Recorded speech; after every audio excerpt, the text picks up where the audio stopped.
àmọ̀kù sinmi òní o mo kí n káàbọ̀ sínú ìpàdé tòní o ìròyìn ọlọ́mọlú ọlọ́mọlé ọlọ́mọ orílẹ̀-èdè ìròyìn ibi tí ọmọdé ti mọ̀wọ́ wẹ̀ tó ń bá gbà jẹun lábala lérèfé náà ní ibi tá a mọ̀ gbà yọjú àkọ́kọ́ mọ̀ yọjú ni ká tó wọlé sínú agbámi ìròyìn àyọjú lójú fèrèsé lójú wíńdò ìgbà tá a yọjú Èkó bridge la yọjú sí òkìlà rí ń bẹ̀ lábárí tí tírélà méjì kọlura wọn, ìkan gbé kọ̀ǹténà, ìkan tírélà gangan ni kì í ṣe kọ̀ǹténà ló wà lẹ́yìn rẹ̀. àfi gbogbogbò ká tó wí ká tó fọ̀ wọ́n ti ṣubú dànù.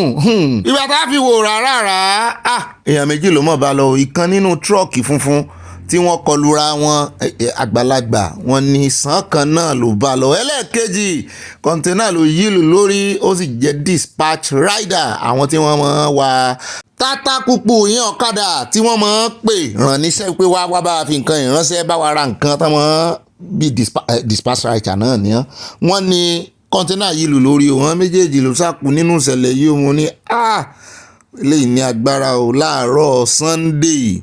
ó wáyé ní mọ́ kẹ́dùn o, èmi wá fàsìkò yìí mo fi gbàdúrà fún ẹ̀yin tẹ́ ń wò mí pé wọ́n ní báyìí kẹ́dùn nínú Nàìjíríà o, Nàìjíríà ò ní ṣẹlẹ̀ sí yín o, kọ́lọ̀ ń dẹlẹ̀ fún ẹni tó lọ o.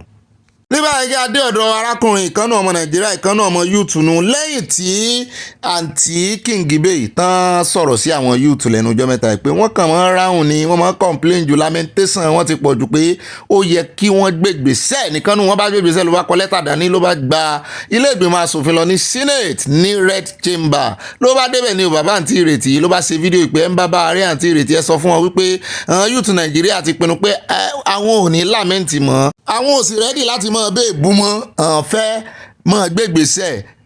ó wá ní ẹ bá ń wá àǹtí Ìrètí òun ò bọ́n lọ́fíìsì o, aṣáàdùpẹ́ àǹtí Ìrètí fúnra rẹ̀ ló sọ àdírẹ́sì ibi tán wà.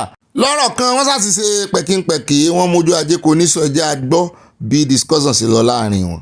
Okay, fellow Nigerians, just immediately we put out the message calling on the FCT Senator Kingibe to assist Nigerians in the petition we have already submitted to the leadership of the National Assembly. The senator herself reached out and has called us to come and meet with her to hear directly what exactly are the concerns and what we want. And that is why we are standing here right now with Senator Kingibe, Senator representing the FCT. Ma, thank you very much for this, for the opportunity to listen to us. Our requests are not many. Nigerians need an opportunity to be able to elect their leaders, and if they fail to perform, for us to be able to vote them out. We believe that the arrogance of politicians is in a criminal and corrupt electoral system, and that is why this fight is what Nigerians want to take. And we know that with your help as a senator, and also in the Senate Committee on Electoral Reform, that your voice is instrumental. And just as you have done with every other assignment since you assumed office in your 2 years, your records are there. I follow them personally. We see what you are doing, and we believe that you will not be tired. And whatever you will do to advance this cause, both at the committee level and at the House, at the Senate floor, to help us get this electoral reform, to reform INEC for Nigerian youth. Please, man, we appeal to you. Help Nigerian youth. Never forget this, man. Thank you. As I said, I try as much as possible to respond to my constituents when they call on me, and that's why I reached out to say, come, what are you screaming my name for? Come and tell me what is bothering you. Let me know. And give me a copy of this petition. Let me follow it up with the leadership of the National Assembly and with the committee. So, on behalf of NACO, that's the Nigeria Electoral Reform Coalition, which is a body that...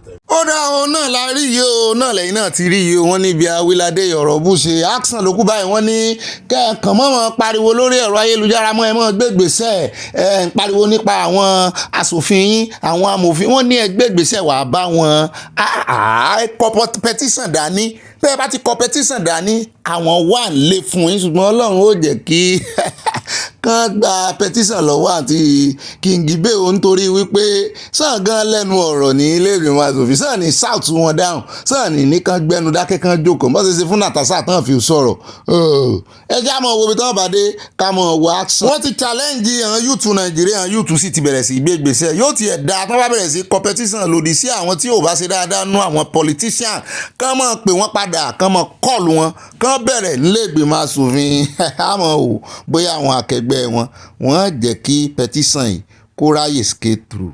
ẹ jẹ́ kó ń bẹ́ ẹ jẹ́ àdọ́dọ̀ ìkànnì àwọn yúùtù Nàìjíríà tó láksàn tó sì máa ń gbégbèsè ó ń fi gbogbo ìgbà gbégbèsè. VDM ní gbogbo àwọn tó ké gbàjarì sí lọ́jọ́sí tó pariwo lé lórí. ẹ rántí ìjà tó wáyé láàrin òun àti àǹtí Àbíkẹ́ Dábírí nípa àwọn ọmọ Nàìjíríà tó wá sí Côte d'Ivoire. wọ́n ti rè kún ọ wá o. bẹ́ẹ̀ náà ní earpiece náà sí bẹ́bẹ́. ẹ jẹ́ àgbọ̀rọ̀ lẹ́nu VDM náà ó gbé owó lẹ̀ 20 million ló gbé lẹ̀ lára ẹ̀ náà ó sọ tí ojú ẹ̀ rí lọ́dọ̀ àwọn EFCC òṣùgbọ́n náà àkójọpọ̀ ròyìn láti sọ yẹn ṣùgbọ́n lára owó tó gbélẹ̀ fún naptip ó ti ń so èso rẹ̀ o. àwọn ọmọ yẹn ti dé.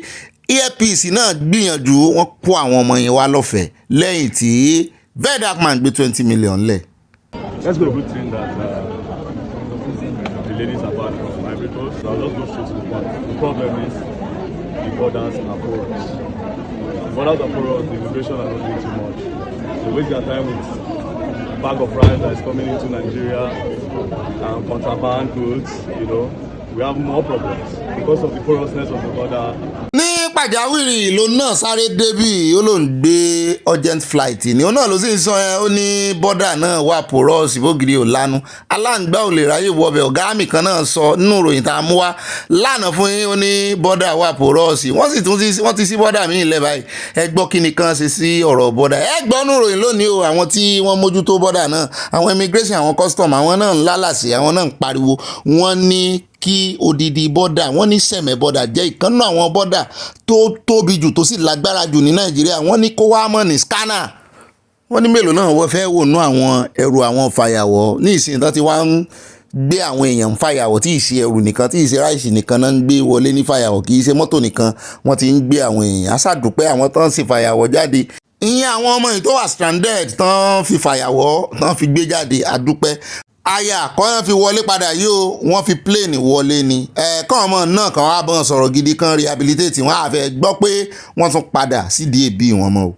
ṣùgbọ́n lórí experience ti bọ̀dà VDM gbọ́ kúlẹ̀kúlẹ̀ o òun náà sọ ogun tójú ẹ̀ rí lọ́dọ̀ EFCC Nàìjíríà wọn fò lódodo.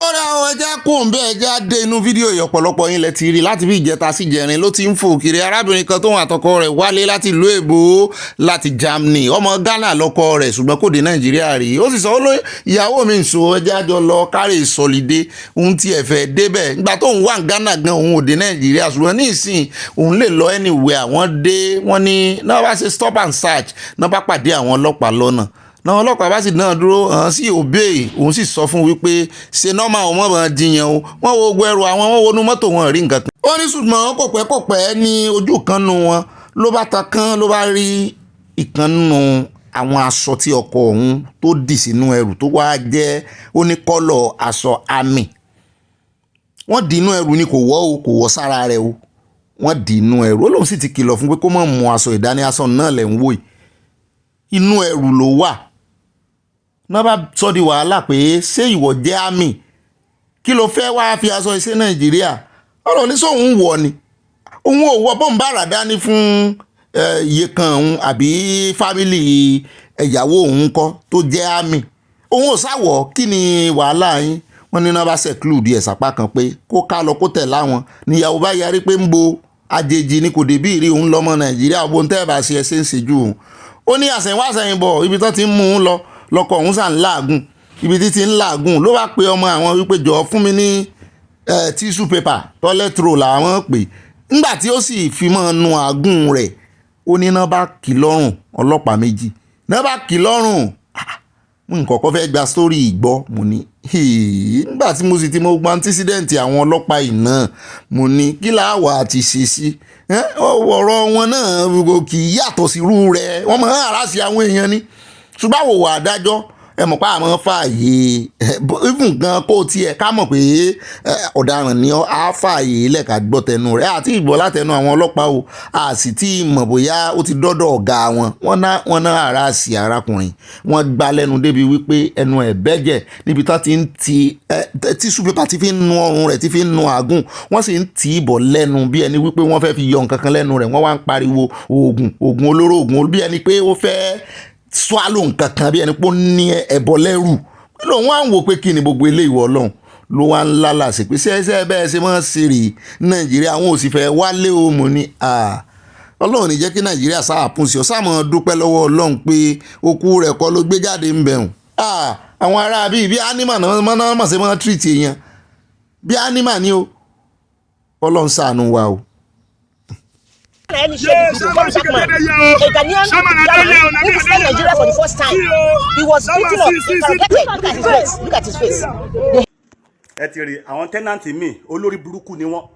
Olórí burúkú ẹlòmíì tẹ́nàntì míì tó yẹ pé ó máa wà láyé ẹ̀ tẹ́nàntì ló máa ṣe tó máa fi kú kò lè kọ́lé.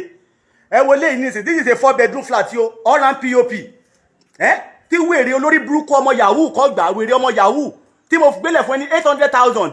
Now lẹ́yìn tó wẹ̀ ti deal mo ti fún un ní another 3 months extra. Bọ̀bọ̀ lórí burúkú yìí kó ẹrù ẹ̀ nísìnyí ó padlock lé mi. Sórí tí mo bá ti bẹ̀rẹ̀ ń bẹ̀ yẹn sì tí mo fídíò wọn tí mo rán wọn lẹ́ ní tí wọ́n bẹ̀rẹ̀ ọ̀bá fẹ́ jẹ́ wọn aládàbà ti bẹ̀rẹ̀ kájú imagine. Kéèyàn dẹ̀ di kọ́ àbí kó wá ti ọdún ní 4-bedroom flat pa báyìí lẹ́yìn tí mo ti fún ẹ̀ ní 4 months.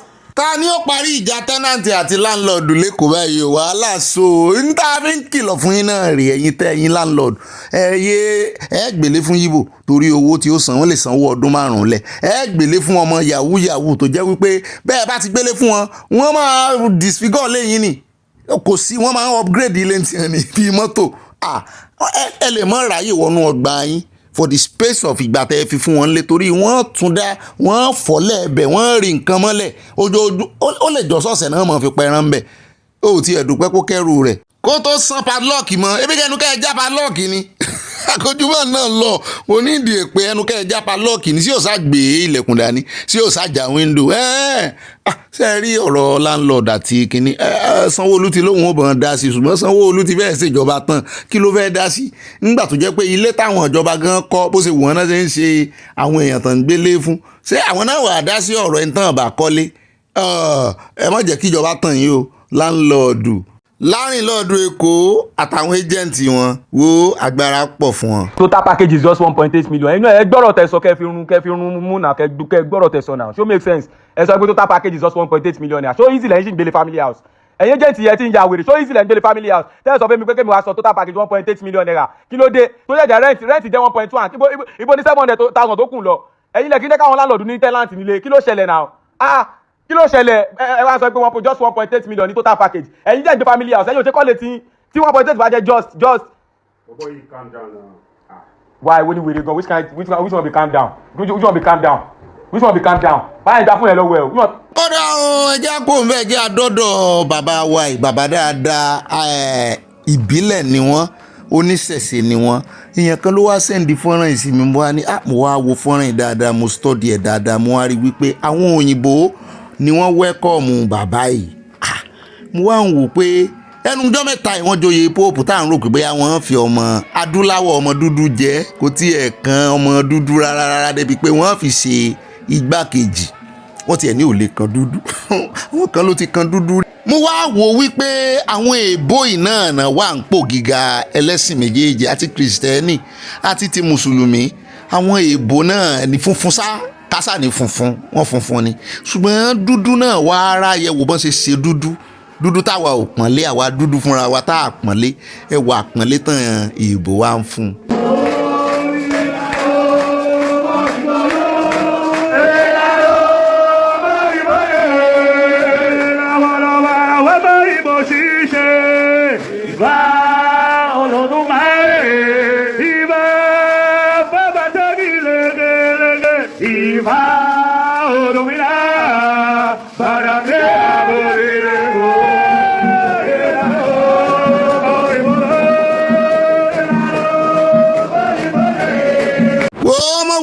ọ̀rọ̀ ẹ̀sìn kó la wá sọ ń bí ọ̀rọ̀ àpọ́nlé ni ká pọ́n tó ṣe tiwa náà lè bẹ́ẹ̀ bá abájọ bíbélì wa gan sọ ó ní wòlíì kì í níyì ní ìlú rẹ̀ abẹ́ẹ̀rí ìtàn fún ọmọ Yorùbá torí ẹ ti fẹ́ ọ̀pọ̀lọpọ̀ ó sì máa ní kì í sọ̀rọ̀ religion la wá sọ ní ìsìn religion náà ní ọ̀rọ̀ religion gangan ló bá wá o ṣùgbọ́n àwa dìyàn ń ta fẹ́ sọ ni pé ń táwa ò pọ́nlé ó dìgbà tó bá ṣẹ̀ṣẹ̀ ṣe kó tó pọ́n ìṣẹ̀ṣe lé kìrìsìtẹ́nì lèmi ṣùgbọ́n mo pọ́n ìṣẹ̀ṣe lé kò sí nǹkan méjì tí mo fi pọ́n lé di òun náà ni pé ọ̀ríjínà pèmí ò bá bọ́n ṣe ara ọmọdé ọmọ mi lè ṣe lọ́jọ́ iwájú bí ò bá sì ṣe kò kó má fọwọ́ àbùkù kó má fi na ọwọ́ òsì kó má fọwọ́ òsì júwèé lé bàbá rẹ̀ tí ọlọ́run fàwà rẹ̀ original tó gbélé alọ́wọ́ tá a dé bá wọ́n ti fẹnu bàjẹ́ bọ́ọ̀ bàbá ṣe mọ́ bàjẹ́. ẹ jọ̀ọ́ mo fẹ́ ká farabalẹ̀ lórí fọ́nrán tá a fẹ́ wò yìí Àbújá ló ti ṣẹlẹ̀ o. arákùnrin kan ló drive mọ́tò jáde ó dúró ní títì àwọn olówó ọ̀nà bíi àwọn olóṣó àwọn amọ̀bòyó náà fẹ́ lọ gbé wọn ní àbò fẹ́ ṣe interview kó lè mọ táwọn náà ń fara dà kò yí sí fún ọ náà o. Okay, how much for a quickie? It depends. Is it your place or mine? Oh, you have a place? Yes, there's a place I could get not far from here. Maybe my place. It depends. I don't know. Just be generous. No, you tell me how much. I need to know more. 30, 20. 30,000. Yes, That's a lot. It means you make a lot of money here. It doesn't come all the time randomly. It depends. What of BJ? Usually I could go for 5. 5K. And you do it very well. I don't know. I could try my best. Try. You speak so well. Where did you school? I went to a lot of schools. 11 precisely. 11 schools? What's your degree? What's your qualification? BSc. BSc. Oh, interesting. What did you study? Public administration. Public admin. Yeah. Oh. So how did you end up here? When I lost my mom, my dad married another wife, and the house was just unbearable, and I don't know, suicide. Where are you from? Maiduguri. Maiduguri. Oh, so you came to Abuja to also. Yeah. But you should have made a lot of money. No one you can't afford, like you pay on daily basis where you stay and how Okay, you you pay money feed. where you stay. Yeah. How much do you pay? 7,000 a month. Okay. Oh. Are you not tired? Like, I am are you doing it tired. because you love, or you are doing it because of money? I'm doing it because I need to survive. It's better than stealing or cheating. But you love knacking. Just be truthful. No, I don't. You love it. It's belittling for you, You to look lie like you down love and it. then different people come to you. It's demeaning. I can't even do it without taking cannabis sativa. So you have to take substance. Yes, so that my head will just accept it for what it is. So the way your life is right now, do you like it? I'm not happy. So what's something you want? Pardon? What is something you hope God will do for you? I wish I could just get a nice place, change my life, start all over, and die peacefully, like, you know. Have you thought of rehab? Like, have you thought of stopping this? I can't afford rehab, so I'm walking myself to any government rehab on Wednesday. On Wednesday, you want to go to any government Anyone, rehabilitation I hope center? they just accept me, yeah. Is it difficult to stop? Yeah. If you get broke, you come back again. Not really if you get broke. If you have any kind of issue that has to do with your mental state of mind, like happiness, overexcitement, sadness, everything. Then you come back to the street. Wow. The only thing that can keep you off the street is if you decide that it's high time you stop. How many times have you tried to stop it? Once. Just once? Yeah. Well, how long have you been doing this now? Like 2 years and a half. 2 years and a half. On and off. Be very truthful. Yeah. I Okay, used to be normal. wow. So I'm sure you made a lot of friends from the street. Yeah, nice ones, bad ones, stranglers, Stranglers. murders, yes, so many things. What's the most riskiest thing you've experienced? Oh, okay. Alright. So I'm just thinking how we can help you right now. So will you permit me to post this video? Because I'm recording you. Yeah, I permit you on one condition. Okay. I should cover your face. Yeah, just half because there's stigma in culture, ethnicity, and value in this country, and I don't want to be a victim of it. Like to add more to my depression. Oh, alright, no problem. So I'll see if we can post and see this. What's your plan? If you go for rehab, what's your plan? When I come out, I want to talk about what I went through to the public. Eléyìí ga o abẹ́rẹ́ rí gbogbo experience tó kó dáa lẹ́bàá yìí o ó nígbà míì àwọn míì ànáìsì sáwọn náà àwọn oníbàárà wọn tó wá bá wọn sùn tó wá gbé àwọn lágbèsùn wọn láwọn ń ṣe kóyákóyá àwọn ń ṣe gbésẹ́nu àwọn ń ṣe tẹ̀lé ọlọ́lé àbí kí o tẹ̀lé mi lọ ilé ìkànnà àwọn ilé ibi tó bá wọ̀ àbí bó sì jẹ́ ilé ìgbafẹ́ náà ní táwọn ó sùn mọ́jú ó ní àwọn pàdé ẹlòmíì tó fẹ́ lo àwọn tí ó fẹ́ ga àwọn lọ́rùn ó ló ṣòro fóun láti tètè filẹ̀ ó ní kì í ṣe nípa pé owó nìkan lèèyàn fi filẹ̀ ó ti ẹ̀sùn tọ́ ọ̀rọ̀ ó gba ẹni tó ya fídíò yìí ó gbà láàyè láti post ẹ̀ òní kó blọ̀ ojú òun ó sì ti blọ̀ ẹ̀ ṣùgbọ́n alákíkanjú ni ọmọ yìí o imagine ọ̀pọ̀lọpọ̀ wọn máa ń lo nǹkan ni kán tó di pé wọ́n sùn gbalaja alẹ̀ fọkùnrin wọ́n máa ń lo nǹkan ni torí ìmí ò fẹ́ ṣe ìmí ti bára rẹ̀ nínú ẹ̀ kò mọ bó ṣe lè jáde mọ́ òun náà ló sọ yẹn ó ní kì í sọ̀rọ̀ owó ní bọ́kùnrin kówó kan fóun nísìn tó ní kóun lè fi dókòwò lẹ̀ tí nǹkan kan bá tún ṣẹlẹ̀ tó tún tírígà bóyá ìbínú nínú òun tàbí tó tírígà ìkórira tàbí tó tírígà kínú òun mọ́ dùn ṣá ìbànújẹ́ ó lóun tún lè padà sí street ń bá wò wọ́n gbà mí báyìí ó kọjá pé wọ́n ń síra lẹ́nìkan o tí ẹlòmíì ti là kọjá ibẹ̀ ni bàbá mi ò sì ti rántí ó ti rè mọ́ ẹgbẹ́ ọmọ rẹ̀ sùn tí ó rè mọ́ gbẹ́gbẹ́ ọmọ rẹ̀ sùn haúsá ni bẹ́ẹ̀ bá gbọ́ dálẹ̀ tiẹ̀ dáadáa ẹ bá gbọ́ bí ṣe ń sọ̀rọ̀ ṣùgbọ́n lọ skul akànnì àfikọ́gbọ́n ni o. ẹ̀yà àtúnṣáré wo fídíò yìí o àwọn oníṣẹ̀ṣe náà wọ́n ti ń gbára wọn lẹ̀ wọ́n ti ń dìde wọ́n ti ń sọ jí dáadáa wọ́n ti ń jí má sùn lórí fídíò tẹ̀ ń wo yìí àwọn ọlọ́sùn kan tán náà máa ń rìn gbèrègbèrè kiri tán máa ń pera wọn lọ́lọ́sùn wọn ìsọ ọlọ́sùn wọn láwọn ọlọ́sùn ọ̀ríjínà bá ya bò wọ́n ẹ sì mọ̀ pé ibùdókọ̀ lẹ́tí máa ń rí wọn jù táwọn gbọ̀n kínní sẹ́rẹ́ báyìí táwọn gbàdúrà lòdìlòdì aṣọ funfun táwọn wọ̀ gan ó ti pọ́n wọn lọ́lọ́sùn làwọn wọn máa tọrọ owó àṣé wọn ń bojú ọlọ́sùn ṣe jẹ́ ni àṣé wọn ràn wọ́n ń ṣe àṣé míì nínú wọn ò tiẹ̀ mọ́ ọlọ́sùn wọ́n bá ya bò wọ́n náà wá bẹ̀rẹ̀ sí í gbé wọn mo ní ó ti ẹ̀dá yìí náà ti ní task force bóyá tí gbogbo ẹ̀sìn bá bẹ̀rẹ̀ sí ní task force bóyá yóò lójútùú.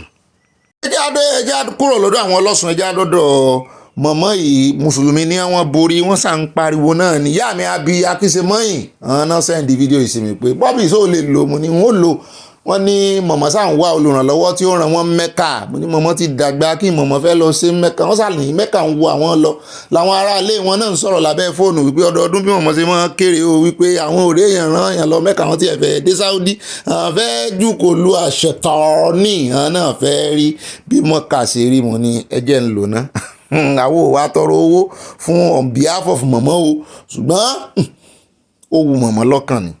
àwa sì láwa bá ṣe wà yìí àtijọ́ àti mu gan-an ọlọ́run ní ṣàánú wa ká tó wá sọ̀rọ̀ mọ́kà ẹjọ́ gbogbo àwọn tó ti nífọ̀n lẹ́ẹ̀kan náà gbogbo ẹni tó wù tó lówó lọ́wọ́ tó lè rán wọn ẹjọ́ gbogbo èèyàn gbogbo ayé labẹ̀ ọlọ́run ló mọ̀ nǹkan májàmú tó wà láàrin wọn àti mẹ́kà ó tó stéèjì kan àìsàsìkò mọ́kà fún àwọn ITF sọ fún wọn pọ̀ tí wọ́n bá tún ti rántí léyà péjọ́ wo ni báyìí wọ́n tún bẹ̀rẹ̀ gbé ní ọdọọdún ẹkún àyíra mọ́lẹ̀ tí wọn ò ní jẹun ibi tá à náwó sí lọ́dọọdún ní ogun ló kù lẹ́yìn ìbẹ̀sẹ̀ rí wọn tí wọ́n ké.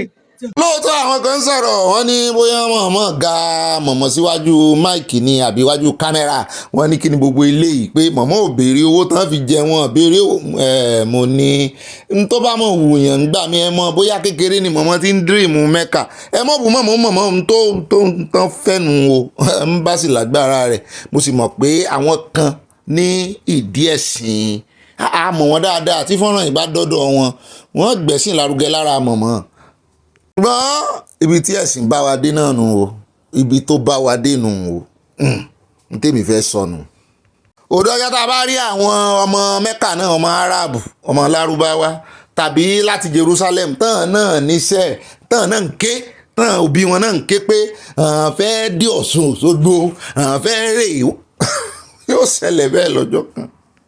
so gbogbo bí tí mo bá wà nílẹ̀ Áfíríkà ni mo máa ń wà lọ mo dídí láti mo mọ̀ fẹ́ mo lọ kọ́ ifá pé mo fẹ́ mọ̀ kó ṣe mo fẹ́ fi ṣe babaláwo ìmọ̀ tó wà nínú ẹ̀ ni mo ń yọ tí mo fi ń káwọn èèyàn ní ọgbọ́n torí pé ìtàn pọ̀ ló fagan láti káwọn èèyàn lọ́gbọ́n tó bá rí mi ti bá ń rìsáìtì odùfà wọn gbà odóògùn ni o babaláwo ni o apá ẹ̀ tó bá bọ̀ ẹ̀ lọ́wọ́ ikú ni o tó bá kí ẹkú ni o tó bá rànjú mẹ́wàá tákìtì o gbogbo àkọ́ bẹ́ẹ̀ náà máa ń sọ ṣùgbọ́n ìmọ̀ lèmi wà káàkiri Ànábì Muhammad sallallahu alaihi wasallam ó ní kéèyàn wá ìmọ̀ láyé ìgbà náà China ló jìnnà jù ó ní kó jẹ́ ilẹ̀ China gan-an nìmọ̀ wà kéèyàn wá lọ síbẹ̀.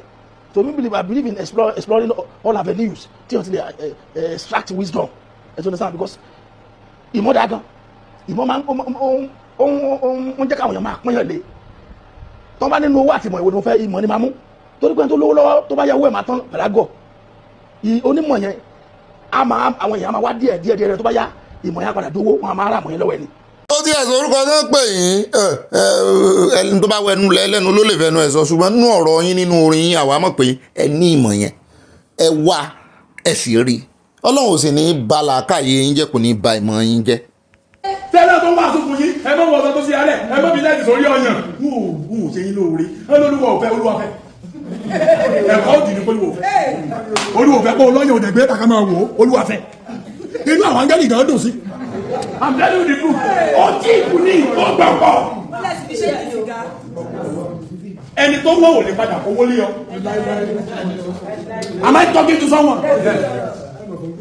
Ìtàn rẹ̀ bẹ́ẹ̀ yà kọ́ owó lé kórìí ọdún. Ìyàwó mi níbi ò ti ń dáná gbogbo èèyàn ló ti rí ta. Èèlè jọdún mọ́. irú ló máa ń sọ lórí pé ṣé ẹ̀rí mi ni ọkọ mi mo dẹ̀ wá rìn látara òrí kò lè rí ọ torí gbogbo ayé ló rí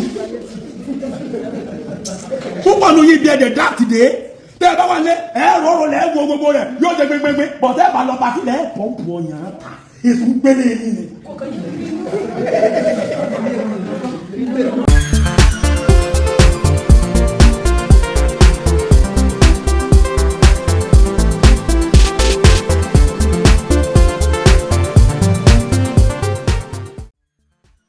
Iṣẹ́ wa fúnlẹ̀ wa fún ilẹ̀ ìbí wa ká gbéga ká jọ gbéga ká gbéga fàyè rí ìgbàgbọ́ wa ni pé bá ṣe bẹ̀rù làbọ̀ mọ́. Ká ṣiṣẹ́ ká ṣiṣẹ́ ká ṣiṣẹ́ ká jọlá ìṣọ̀kan àtòmìnira ní kẹjẹ ká máa lépa ìtẹ̀síwájú fọ̀pọ̀ ire àtòhun tó dára ọmọ Oòduà dìde bọ́ sípò ẹ̀tọ́ rẹ ìwọ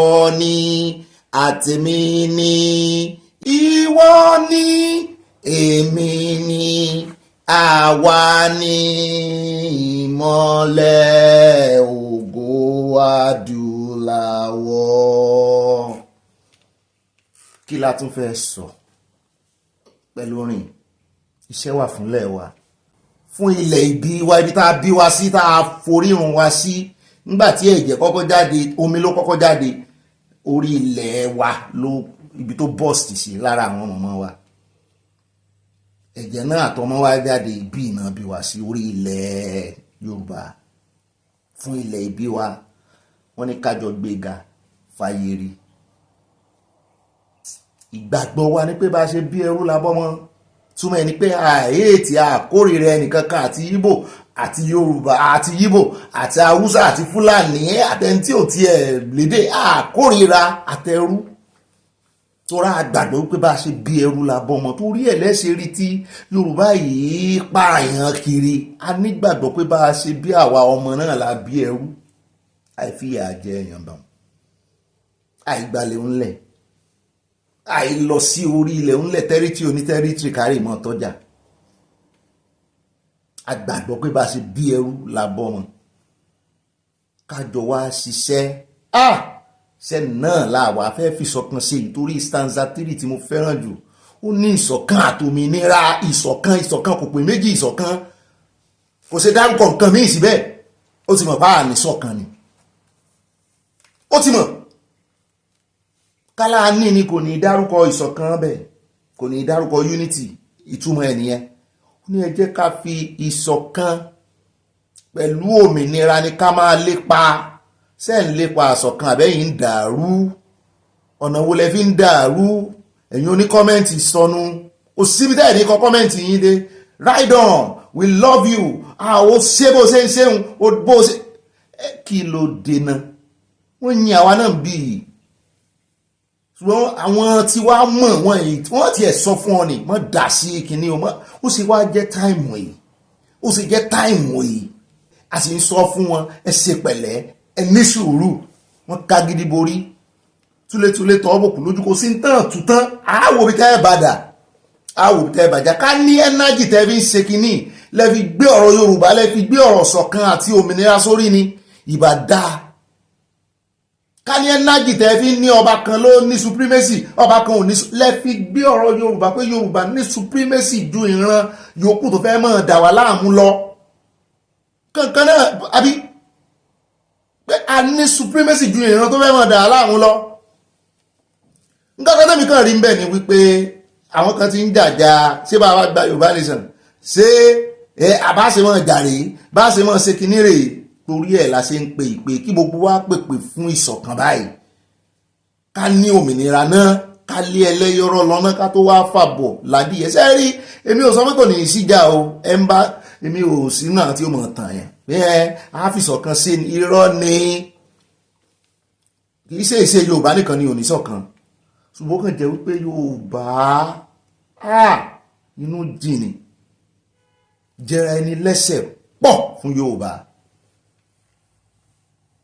káti ẹ̀wà láwọn ọ̀tá àtà là ń ṣe kínní fún là ń jẹ́ lẹ́sẹ̀ inú wa ó dùn ewu ní kátùmọ̀ jẹra wà lẹ́sẹ̀ bó o bá ti ẹ̀wà ń jìjà pé ìwọ ló fẹ́ so lórí jẹ́ àkọ́kọ́ gba kínní iná yóò ìjà ó wà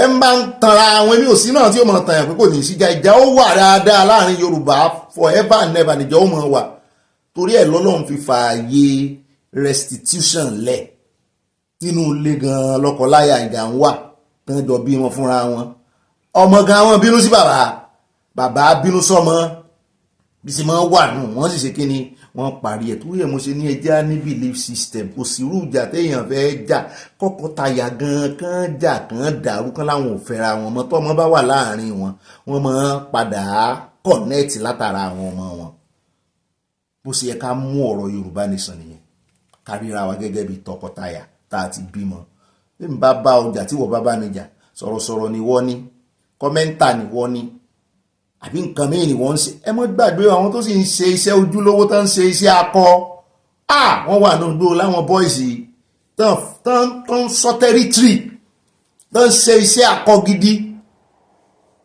at leisure làwọn fi ń sọ̀rọ̀ ìjà ọgbọ́n làwọn ń jà ìjà òye ìjà ọ̀rọ̀ ń làwọn ń jà tó dúró gan gẹ́gẹ́ bí kíni tó wà lákọ tí àrùpò yìí sì fún wọn lé ni wọ́n kàn mọ́ wò wá báyìí ni pé ẹ mọ́ wò ẹ̀yin tẹ́lẹ̀ wà lábroad àṣemọ́ yín ò jọ wọ́n ròyìn láwọ̀ tí gbàgbé. Hi, Adeyemo Sunday Adeniyi, popularly known as Sunday Igboho. I'm a typical Yoruba man. So, and I have my green card. This is my green card. Then we have our culture. That is Yoruba culture. We call it Yoruba culture. Our culture is so beautiful all over the world. So my people, we need to join our hand together to fight for our region, our culture. So because we don't need to make our culture die.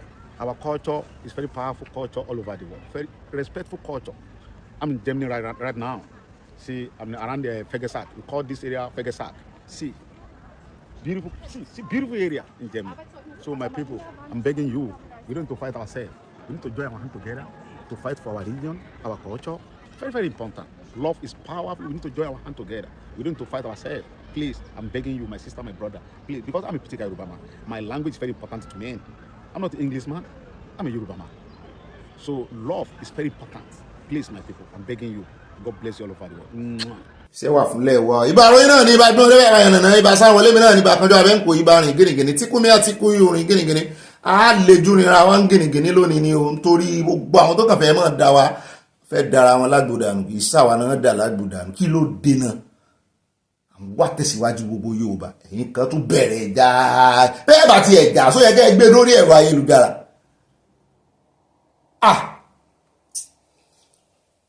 wọ́n mú kíra mi dé èmi náà ní ibà kanjú abẹ́ǹkó ibà lọ tààràtààrà tọ́rọ̀ bá ti di ọ̀rọ̀ òtítọ́ àtòdodo sàn láàrin ajé ní múni pẹ́kọ̀rọ̀ tí múni pẹ́kọ̀rọ̀ ẹ lè pè mí ní ibà lẹ́jẹ́lì ibà rìpọ̀tẹ́lì ogun tẹ́ ẹ bá gbọ́ lórí ìkànnì nínú pàdé ọlọ́mọlú ọlọ́mọlé ọlọ́mọ orílẹ̀-èdè ìpàdé tí ọmọdé ti mọwọ́ wẹ̀ tá a ti ń bá gbà jẹun tá a ti ń kọ́ mọ́ lùbọ̀ ọmọdé gbọ́n àgbàgbọ́n láì dálẹ̀ ẹ̀fẹ̀ bọ́wọ́ ọmọdé ò tún pẹ́pẹ́ tàgbà alágbà òwò kèrègbè ó ní ìpàdé yìí tí Ọlọ́run gbé kalẹ̀ nítorí ẹ̀ àjọmọ́ ọkọ́ mọ́ lùbọ̀ ni ẹnìkan ìjáwàdé ń bí o gbogbo wa à ń fọgbọ́n ara wa sí ọgbọ́n ni ọgbọ́n àgbà wúlò ọgbọ́n ọmọdé wúlò bí àgbà bá mú àkísà tó lò wá ọmọdé náà mú aṣọ tí ń lò lọ́wọ́lọ́wọ́ àjọ papọ̀ àjọ fi tó jọ ara wọn wéra wọn á sì jọ move on.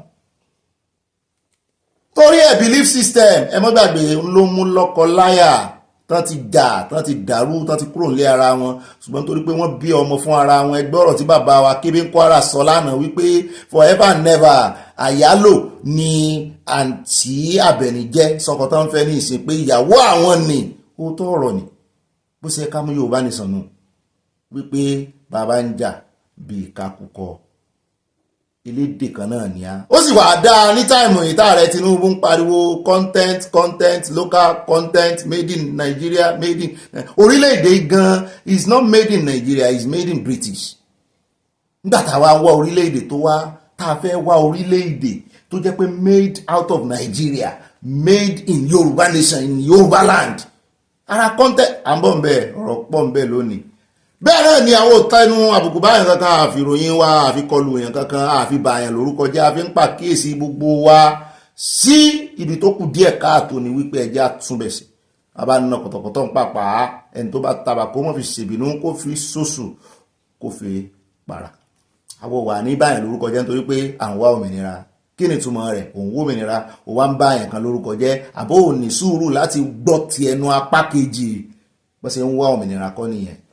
Ó dá o, ẹ tún lè pè mí ní ìbálò tààràtààrà tọ́rọ̀ bá ti di ọ̀rọ̀ òtítọ́ àtòdodo sàn láàrin iṣẹ́ ajé ní múni pẹ́kọ̀rọ̀ tí múni pẹ́kọ̀rọ̀ èmi náà ní ibà ṣàlàyé ibà fayọ̀pọ̀ tẹ ibà amúlùdùn yín náà rèé o yọ́mọ dùn ni kò ní kan yọ́mọ yá kò ní yẹ̀lẹ̀ láṣẹ Èdùmàrè Ọlọ́run ló gbé tó ìkalẹ̀ kì í ṣe èèyàn o ìwọ tó bá sẹ́yìn jọyìn wa táfẹ́fẹ́ nẹ́tíwọ̀kì wa bá jálu eléyìí tó ń wò táwọn tó Ọlọ́run kàn jẹ́ àpàdé bá a ṣe máa ń ṣe ń bírè o a máa ń yànnàná a máa ń ṣàwàdà díẹ̀ ṣùgbọ́n àìjẹ́ kí àwàdà pọ̀ ju òótọ́ ọ̀rọ̀ lọ nítorí kó mọ́ rè wọ́ sí ẹ̀ kó mọ́ da ìlú tiẹ̀ òótọ́ ọ̀rọ̀ làwa gbé ìròyìn wa lébẹ̀ náà ni àìfárí apá kan dápá kan sí àmọ́ tùsù désàlẹ̀ kókó àmọ́ yànnàná a sì máa gba táìmù àwọn tó bá ní táìmù ni ọmọ ẹgbẹ́ wa ń bí o dáa nídìí èèyàn a nídìí èrò nítorí wọ́n ti kọ́lé yín èèyàn lásọ mi lónìí inú àwọn ìròyìn tá a mọ̀ mẹ́nubà ní àkórí ìròyìn ibi tá à ń lọ káti ètò lọ gbolé ìtẹ́rí lábala lérè fèé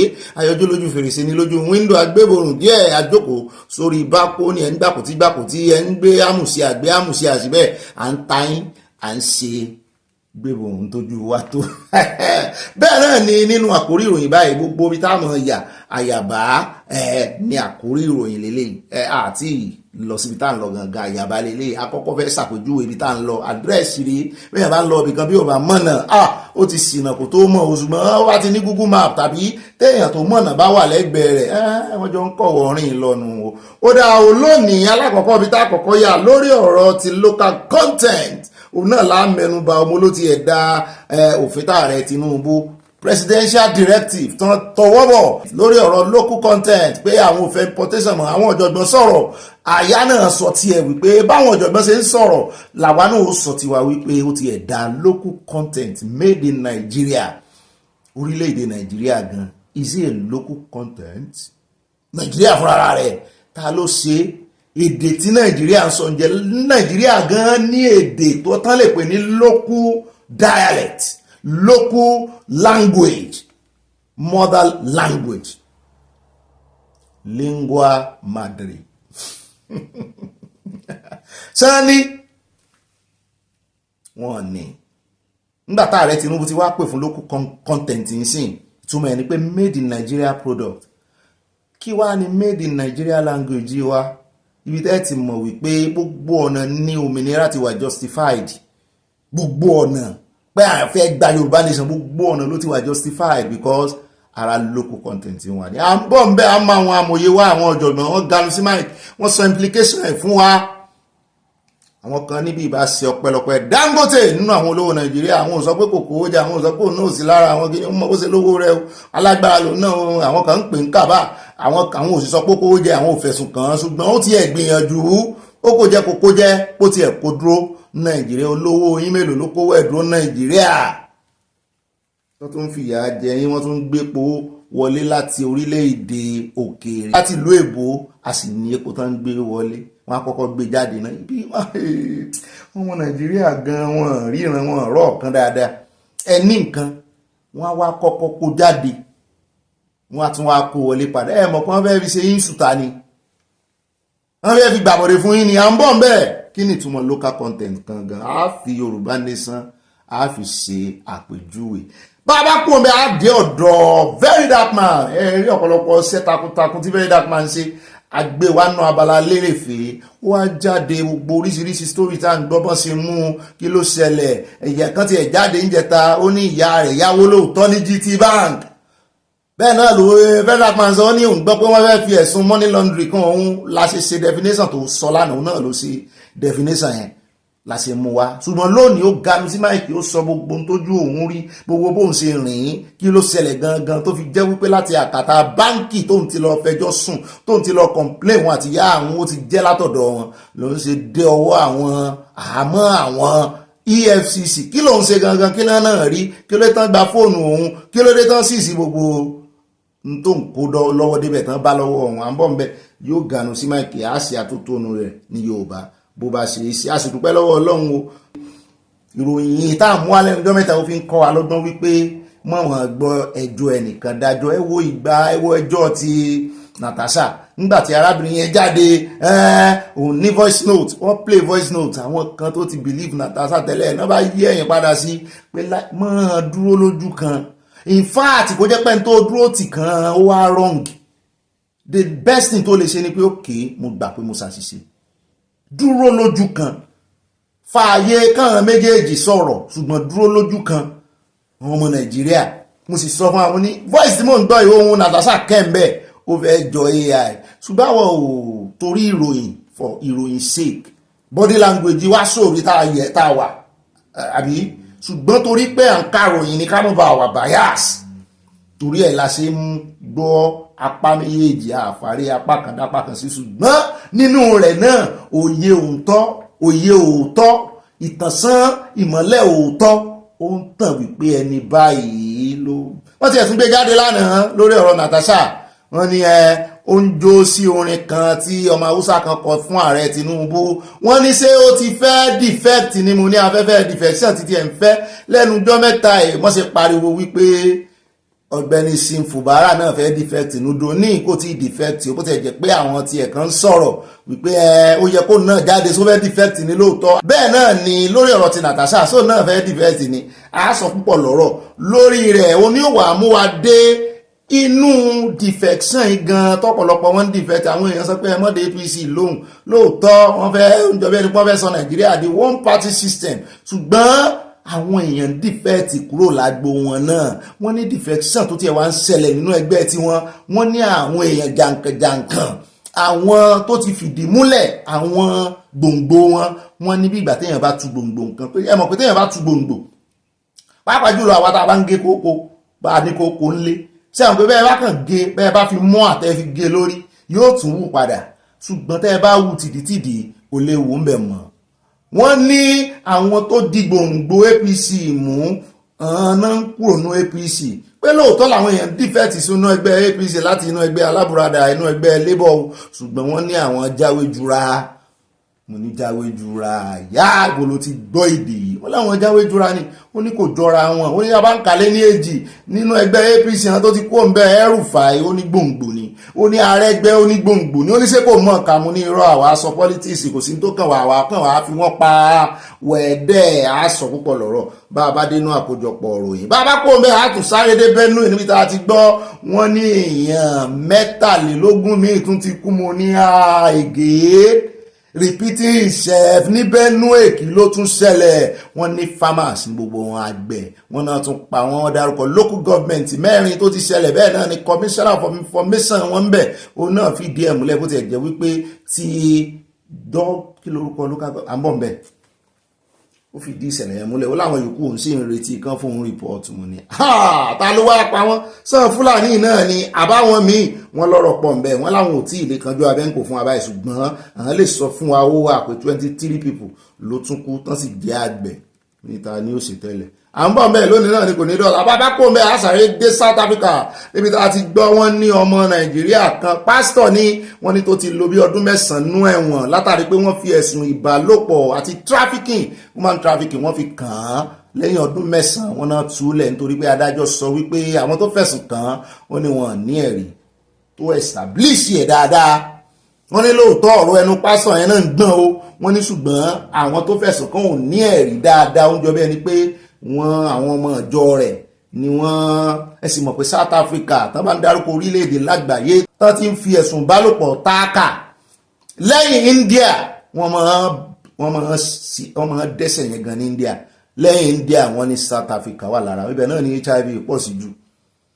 Wọ́n ní wọ́n fẹ̀sùn kàn án wọ́n wá túlẹ̀ kí ló wá dé tán wá tún mú inú ṣọ́ọ̀ṣì lẹ́yìn ìgbà tó parí program wọ́n dúró de ń ta wọ́n ṣe dúró de very dark ṣùgbọ́n inú chọ́ọ̀chì tiẹ̀ wọ́n dúró de wọ́n ní wọn fẹ́ dára ń kọ̀ sílẹ̀ bí sì ṣe ń lọ lọ́wọ́ wọ́n dúró de ń ta bó bá parí ìsìn tán nínú ṣọ́ọ̀ṣì wá sórí ọ̀fẹ́ lọ́dọ̀ àwọn wọ́n sàmú kí ló wá fà á gbọ́ ní tó fà á tí àjọ South Africa àwọn agbófinró South Africa tí wọ́n tún fi mú àwọn kan náà ń ṣe sùtá wọ́n ń ṣe sánà ní ọmọ Nàìjíríà ni mo ní ẹtì ẹ̀kọ́kọ́ gbọ́rọ̀ yìí náà bàbá kò ń bẹ́ẹ̀ láti sáré dé ilé ẹjọ́ tó ga jùlọ ní Supreme níbi tá a ti gbọ́ pé Fred Ajudua orúkọ yẹn ó ríǹgì bẹ́ẹ̀lì ó ríǹgì alámùlétí yín tó fi ẹ̀sùn jìbìtì kan 1.4 million $1.4 million ẹ̀mọ̀ èyí tí ó jẹ́ ó náà fi kan òun retí kí ilé ẹjọ́ tún òun lẹ̀ àbí nǹkan kan nílé ẹjọ́ wá tún dá padà pé padà sínú ẹ̀wọ̀n ó tí ì ṣetán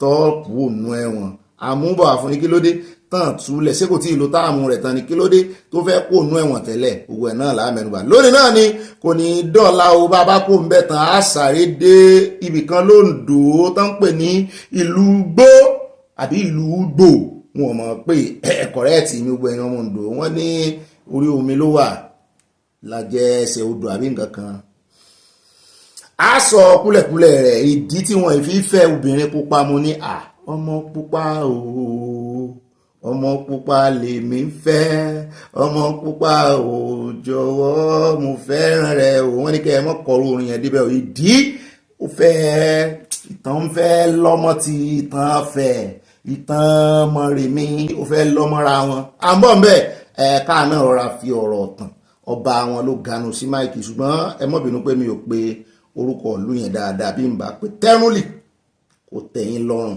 bàbá kó mẹ́tàn á lọ́dọ̀ bọ̀dá yìí bọ̀dá díìsù ẹ̀mọ̀ wọn Jimi díìsù wọ́n ganu sí máìkì wọ́n sọ ọ̀rọ̀ mo ní yes ó ti ẹ̀dá àwọn tó mọ Tinubu wà dáadáa torí wọ́n bá ń dárúkọ Èkó wọ́n ní Tinubu ló bíìdì Èkó Tinubu ló lèkó Tinubu bá sùn Èkó sùn ẹni tó ní bọ́dí lọ́hùn òun ló ní gbogbo Èkó òun ló tún Èkó ṣe bẹ́ẹ̀ náà ni ó ṣe tún Nàìjíríà ṣe gbáwọn yẹn wá ń sọ wípé ṣé bí wọ́n ṣe tún Èkó ṣe náà rí pé ẹ̀ ń fìyà jẹ àwọn aráàlú bọ̀dá Jimi bá ní ó dá petrol lẹ́bùsì náà yìí ẹjẹ́ kan ganu sí máìkì àwọn má sí rí ibẹ̀ Tinubu náà ní bàbá àṣàlẹ̀ ṣùgbọ́n ó ti pa lẹ́nu mọ́ mu ní wọ́n ló ń kọ́ ló tún Èkó ṣe wọ́n ní Fashola ló ní Èkó wọ́n ní Fashola gangan lẹ lè sọ wípé ó tún Èkó sí mu ní kó dáa kẹ́ ẹ máa fi orí ọ̀gá kẹ́ ẹ máa fi sọ̀tọ̀ ọmọ ṣẹ́ wọ́n ní kí n gbẹ́nu dákẹ́ wọ́n ní ṣe mo mọ history ní kí n mo mọ̀ nípa ọ̀rọ̀ Èkó wọ́n lọ́mọ Èkó gidi làwọn pé kán pé gbogbo àwọn original ọmọ Èkó jáde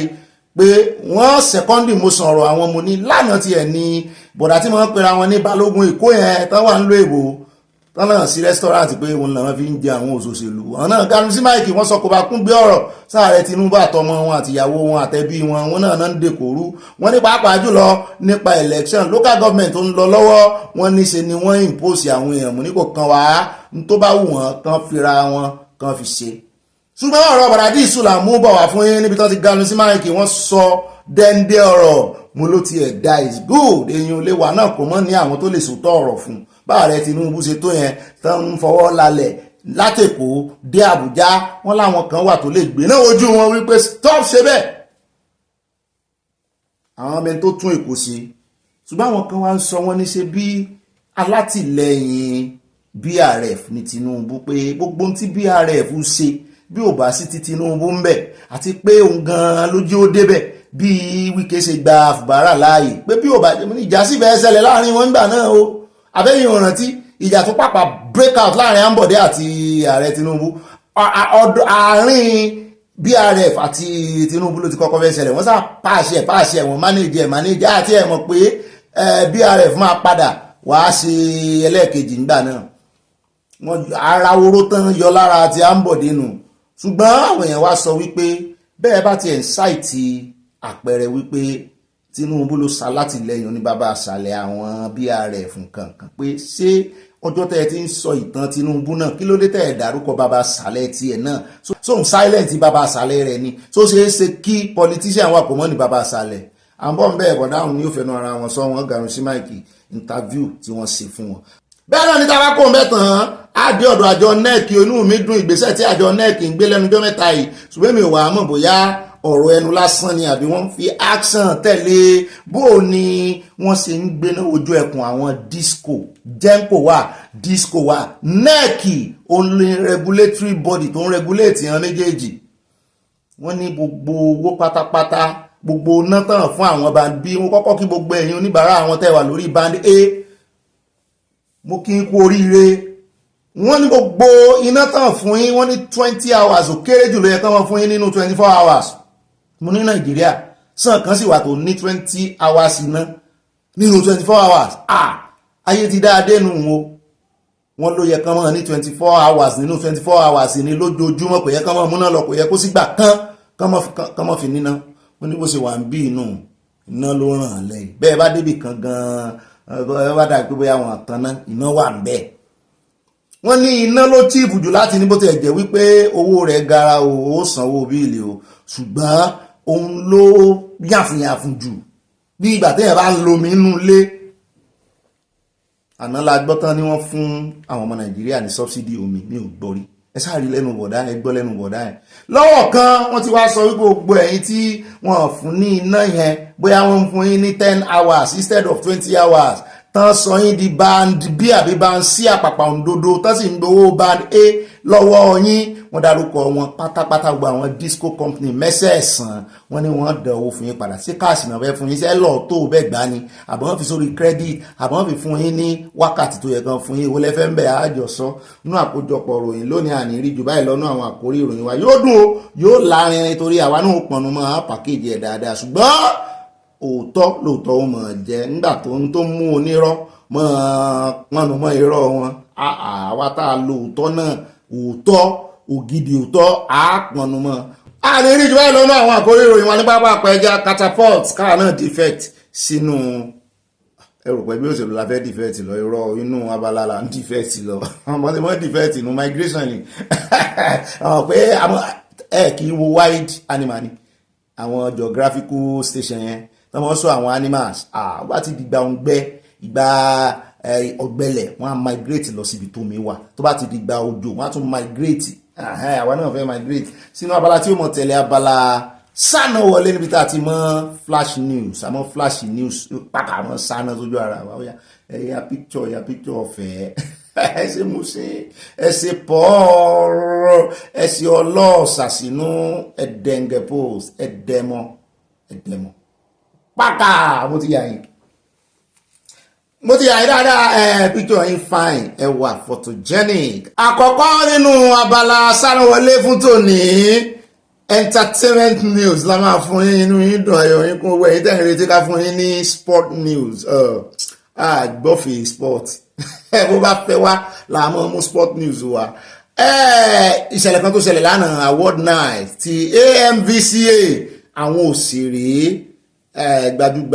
gbajúmọ̀ awọ́ọ̀dù ni tó kó gbajúmọ̀ àwọn òṣèré jọ àwa fẹ́ celebrate àwọn tí ó tọ́ sí láti celebrate a sì mọ̀ pé bọ́n ṣe fún wọn ní awọ́ọ̀dù ó tọ́ sí wọn pàápàá jùlọ Fẹ́mi Adébáyọ̀ àtàwọn crew ẹ̀ lórí múvì tó gbé jáde 7 Doors gbogbo nǹkan ṣe ń bẹ̀ kọ̀stúùmù ní o gbogbo bá ṣe múra ní o gbogbo bá ṣe fi action sí ní o in fact n tó lóyìnbó ń pè ní suspense nínú fíìmù wọn di ó pọ̀ jù bẹ́ẹ̀ náà ni wọ́n ya fíìmù yẹn rò pé ìlú èbó náà ti yá ni wọ́n sì ṣe gbogbo àwọn itinerary wọn dáadáa gbogbo ilé tán lò gbogbo camera movement wọ́n ṣe déédéé wọ́n ṣe dáadáa sáàgbọ́ pé Fẹ́mi Adébáyọ̀ òun ló win the best lead actor best lead actor àfẹ́mọ́ wọn kọ̀ọ̀kan wọ́n pọ̀ gangan tẹ̀ wọ́n pọ̀ tán gba kìíní ṣùgbọ́n Fẹ́mi Adébáyọ̀ ló gba lead actor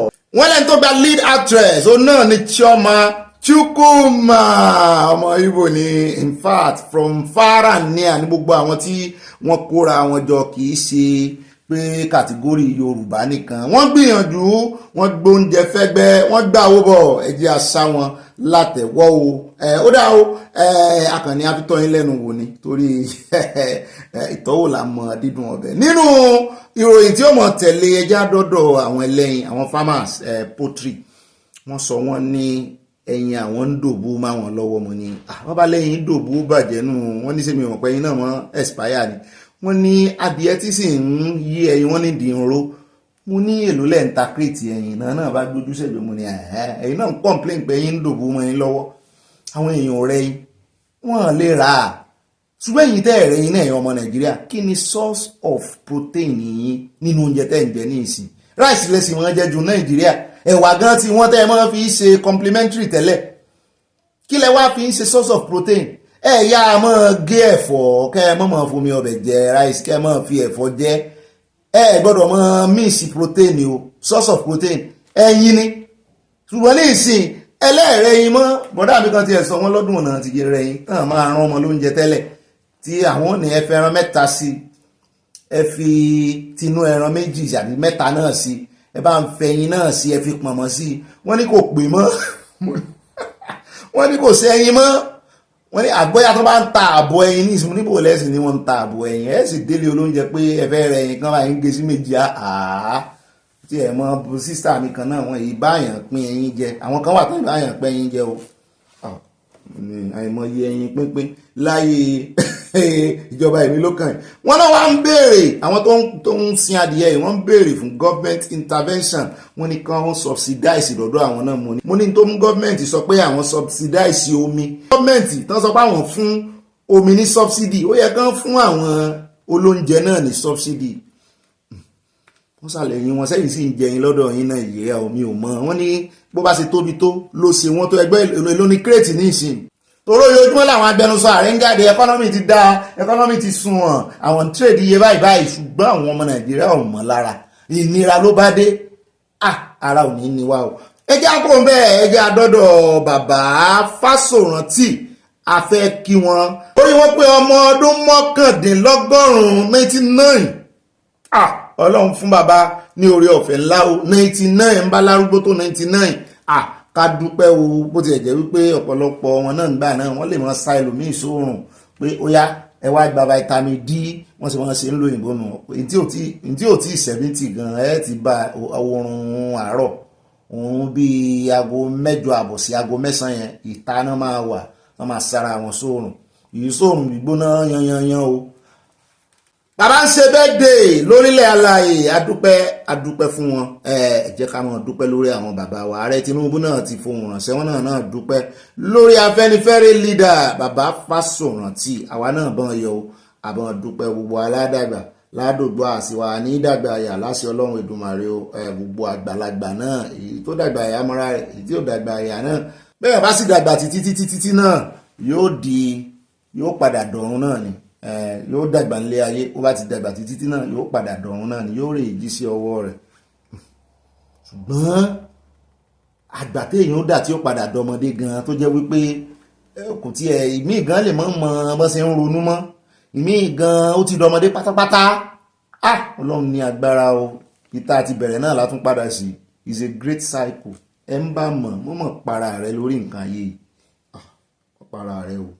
ẹ jẹ́ àdọ́dọ̀ àjọ serap wọ́n gbóhùn sókè wọ́n gbóhùn sáfẹ́fẹ́ wọ́n kígbe ní kíkankíkan wọ́n ní àwọn ti kọ lẹ́tà báyìí wọ́n ní ṣe CBN governor Kàdóso lábẹ́ ìṣèjọba èmi ló kàn ṣe ti rí lẹ́tà àwọn ọmọ ní lẹ́tà wò lẹ́ ń kó ojoojúmọ́ lẹ̀ mọ́ halẹ̀ agbẹ́yìn lọlé ẹjọ́ wọ́n ní kì í ṣe ọ̀rọ̀ halẹ̀ wọ́n ní n tó yẹ kí àwọn mọ̀ ṣe làwọn ń ṣe wọ́n ní tí àwọn irú ẹgbẹ́ àwọn bá pọ̀ Nàìjíríà wọ́n ní Nàìjíríà àti rójúra èmo ní òótọ́ ni mo lóòótọ́ ni ṣùgbọ́n ẹjọ́ mélòó lẹ́yìn náà ti gbé àwọn gọ́ọ̀mẹ̀ntì lọ tán ti wọ́n ní àìmọye ẹjọ́ tán ti reverse torí àwọn náà ò ní fẹ́ tẹ́ mo lóòótọ́ ni èwo lẹ́tún wá ń sọ lórí ọ̀rọ̀ CBN nínú ìsìn wọ́n náà kọ lẹ́tà sí wípé àwọn fẹ́ mọ̀ bóyá wọ́n ti bẹ̀rẹ̀ sí í san owó direct fún àwọn local government òótọ́ mọ̀ ní ààrẹ Tinubu ló mọ̀ sí ní dandan pé kí wọ́n kó wá àwọn local government fún àwọn state governors mọ́ wọ́n ti sọ wọ́n ní tẹ́ ẹ bá mọ iye tí àwọn state governors ń gbà gẹ́gẹ́ bí allocation ní ìsìn pàápàá jùlọ láyé nígbà tán ti yọ subsidy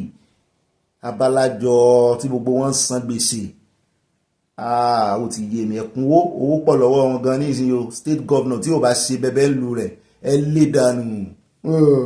wọ́n sá sọ wọ́n ní lẹ́tà táwọn kọ rẹ̀ ó ní we are writing to request you to use your good office yẹn fún Kàdóso CBN governor and the leadership position to immediately disclose whether the CBN has commenced the direct disbursement of allocations to the 777 local government councils in Nigeria from the federation account with the CBN, and to widely publish the amount, if any, so far sent to each of the local government. One of the request follows a Supreme Court judgment declaring the practice by governors and the FCT minister of retaining wọ́n tó fẹ̀sùn kan FCT minister náà ń gbò jẹ́pọ̀ ní governor ní FCT pé wọ́n fẹ̀sùn kàn wọ́n kì í ṣe wọ́n dárúkọ Wike o, àwọn tó ti jẹ sẹ́yìn pé wọ́n kì í disburse owó fún àwọn local government wọ́n máa gba kọ́ọ̀tì mbẹ́ẹ̀, wọ́n máa ní fún ayé báyìí, wọ́n máa tẹ ojú wọn mọ́lẹ̀. Wọ́n wá fẹ́ mọ̀ pé nígbà tí ó mọ̀ tí ń lọ ọdún kan báyìí, ara àwọn òfin táàrẹ Tinubu kọ́kọ́ pùṣì fún nìyẹn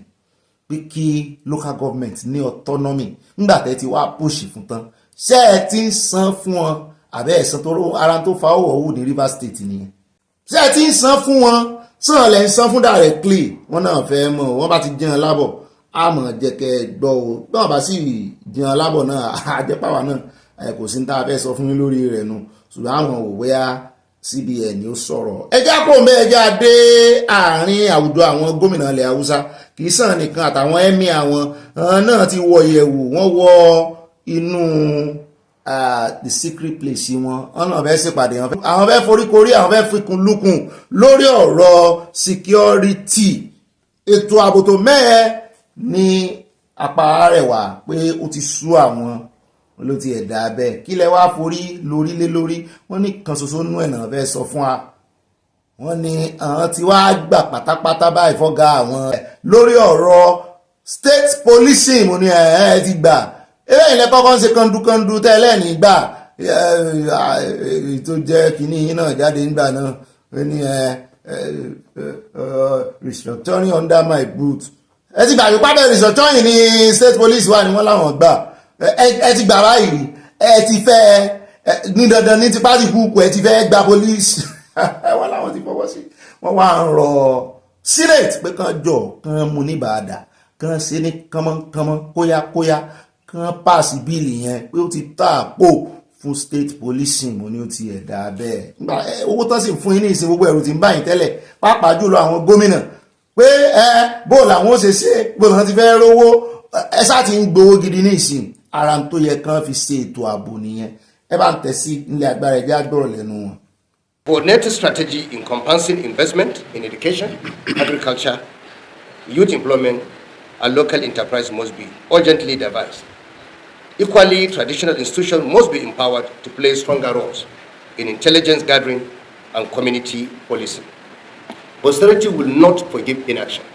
Let us lead with courage, compassion, and commitment to real change. I must not conclude this welcome address without commending President Bola Ahmed Tinubu, G7, for his unwavering commitment to addressing the infrastructural deficit in northern Nigeria. The resurgence of Boko Haram activities in some parts of the northeast and the outbreak of violent killings in the north central call for immediate review of strategies and greater synergy between the federal, state, and local security architecture.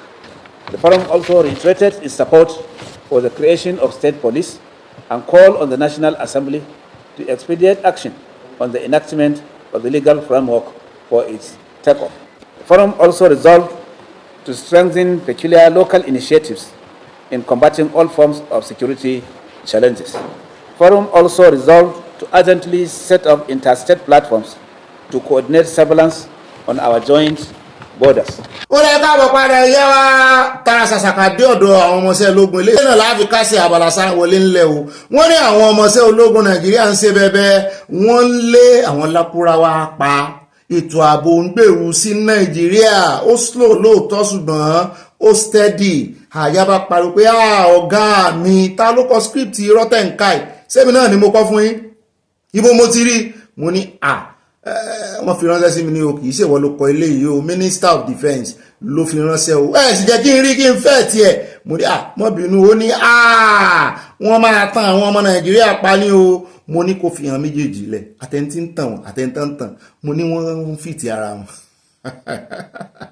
Jẹ́ ká bá ka ìròyìn rẹ̀ bó ti fi ránṣẹ́ fọ́nrán rẹ̀ náà, ó ní ṣé fẹ́ràn rẹ̀ wà mo ló wà, ó ní ká tẹ̀sí ńgbà náà. Mo ní ó dá bá ń tẹ̀sí káwò bó ti jábọ́ fún àwọn ọmọ Nàìjíríà tàn jẹ́ wípé ètò ààbò ó ní láàrí sí Minister of Defence ló sọ bẹ́ẹ̀.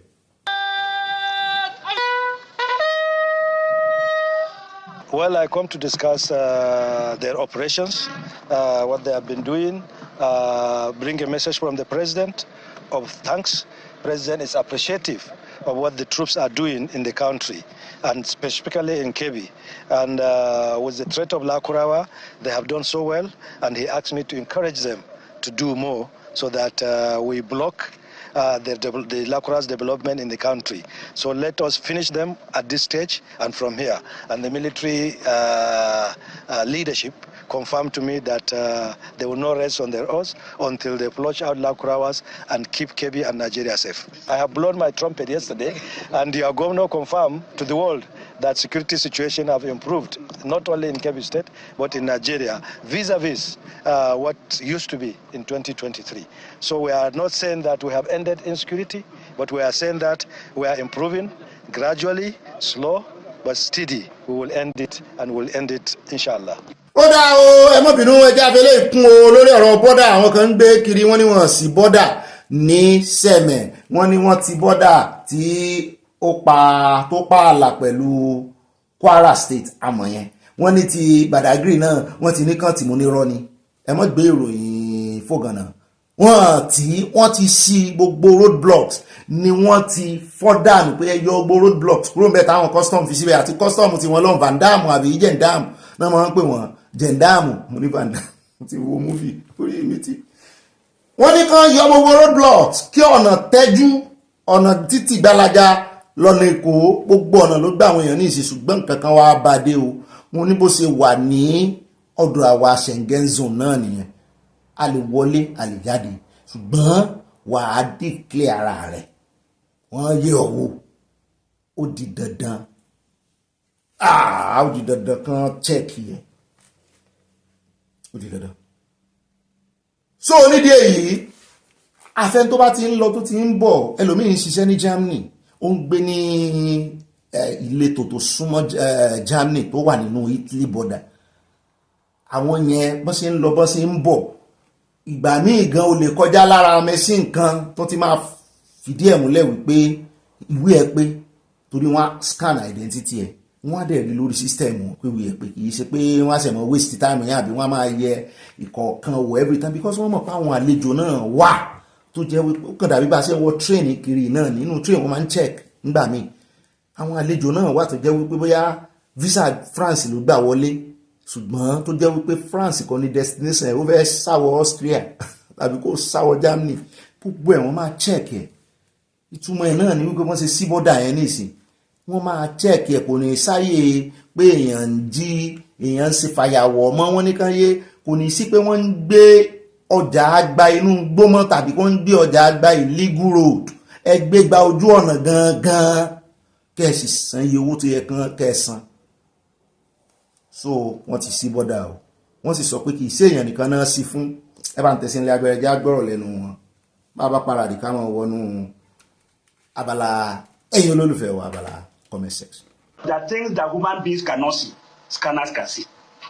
Because when you are bringing cattle from a truck, you cannot, what you do is sample examination, random examination. You cannot open all the cartons. And drugs can be hidden in those cartons, those ones you did not open. The scanners will see them. Number one border in Nigeria, Abuja corridor, that connects the whole of French-speaking countries, don't have electricity connected to the national grid. It's even Benin that is giving us light.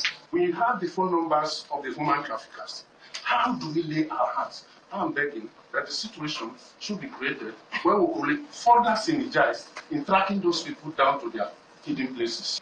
In response, the ECOWAS president called on border security officials and the national authorities to align with ECOWAS protocols and pledge to deliver recommendations towards addressing all cross-border obstacles. We should go beyond these charges of being asked to pay money without receipts. If there are any payments to be done, those payments should be officially receipted. When we say free movement of people and goods, we are not saying any type of good should enjoy the ECOWAS trade liberalization scheme. We are talking about community produce. ó dẹ̀ káàbọ̀ padà náà lẹ́sìn gbọ́ yẹn mọ́yẹ̀ kan gbé ìròyìn ìfòkànà fún yín o ní pápá jẹ́ invite àyá ó yá wa gbé wa débẹ̀ nú abala àwọn olólùfẹ́ wa abala comment section ní pápá ni o wọ́n láàgùn jìnnà. wọ́n máa kí yín káàbọ̀ sínú abala yín abala ẹ̀yin olólùfẹ́ wa abala gbogbo wa abala comment section àti yá wa Christiana Sheba mo máa fi kún síwájú orúkọ wọn ní Ọ̀gbẹ́ni Bobby ọba asọ̀ròyìn Ọlọ́run ló jí orí bẹ́ẹ̀ o. wọ́n ní tòótọ́ inú wa dùn bí ẹsẹ̀ máa ń mú inú wa dùn Ọlọ́run ló múnú gbogbo wa dùn ọ̀nà ara ni Ọlọ́run yóò fi gba ilẹ̀ Yorùbá fún wa o. Yorùbá nation no going back. Mama Sheba from Minnesota USA wọ́n tẹ love sí àwọn kó nǹkan ọ̀pánu lé. nígbà yẹn jẹ́ lọ sọ́dọ̀ bàbá mi Emmanuel Adéoyè só ti wá àwọn náà wọ́n kó fúrúùtù fún wa sì dúpẹ́ lọ́wọ́ wọn kò sí GMO nínú fúrúùtù tán wọ́n fún organic ní gbogbo rẹ̀ wọ́n ní Ọ̀gbẹ́ni Bobby CNS ayọ̀ ní o kìlómítà fún Àpápá Òṣòdì expressway ló kọ orin ìbùkún ọ̀run oore ọ̀fẹ́ tó ga jù n ò tiẹ̀ wá lè sọ àwọn fúrúùtù tẹ kó bí ìgàn gbogbo rẹ̀ kọ́ ló yé mi ṣùgbọ́n mo sára gbàdo ń bẹ̀ gbogbo àwọn fúrúùtù táàrẹ Tinubu náà dárúkọ àgbàdo gàrí ẹ fi gàrí sí mo rí kíwì ń bẹ̀ mo láìkí kíwì mo rí tòmọ́ọ̀tì ń bẹ̀ yọ̀ọ̀dà fún wọ́n ní fún gbogbo ẹbí Yorùbá nation wọ́n ní ká máa jẹ healthy fruit ìyá mi Ọlápẹ́jọ́ Kos wọ́n ní àwọn ẹgbẹ́ akọrin sí anes ayọ̀ ní Àpápá Òṣòdì expressway ni wọ́n kọ orin tí a fi wọlé lónìí Ọ̀gbẹ́ni Bobby ayọ̀ wa yóò máa pọ̀ sí ní o mo gbé kùndùsì fún yín o àmì o èmi náà gbé kùndùsì fún yín padà lọ́nà méjì ẹni tó bá gba ansa ẹgbàá o ẹni tó bá kọ sí anes ayọ̀ ní tí ò tí ì fi Àpápá Òṣòdì expressway sí kò tí ì kọjálẹ̀. Mama mi Moradeyo Alaba ẹmọkújọ mẹ́ta ó pẹ́ o wọ́n ní Ọ̀gbẹ́ni Bobby it's been a while how are you and ayá dáadáa aláwa o ẹ̀yin náà ń kọ́ and congratulations to the new pope the Nigerian government has been confused they don't really know what they were doing the Almighty God will be with Ibrahim Traore and be with Yoruba nation too thank you and God bless you too mọ́ọ̀mí yóò bùkún fún yín àti gbogbo ẹbí aláyọ̀ yìí. wọ́n tẹ̀síwájú wọn ní love you wọ́n tẹ love sí àwọn kó nǹkan panulé ìbárin gẹ́nigẹ́ni thank you wọ́n ju kíìsì sí àwa náà sí hàn wọ́n ní love your sweet voice ẹ ṣé mọ́ mi yóò dáa fún yín.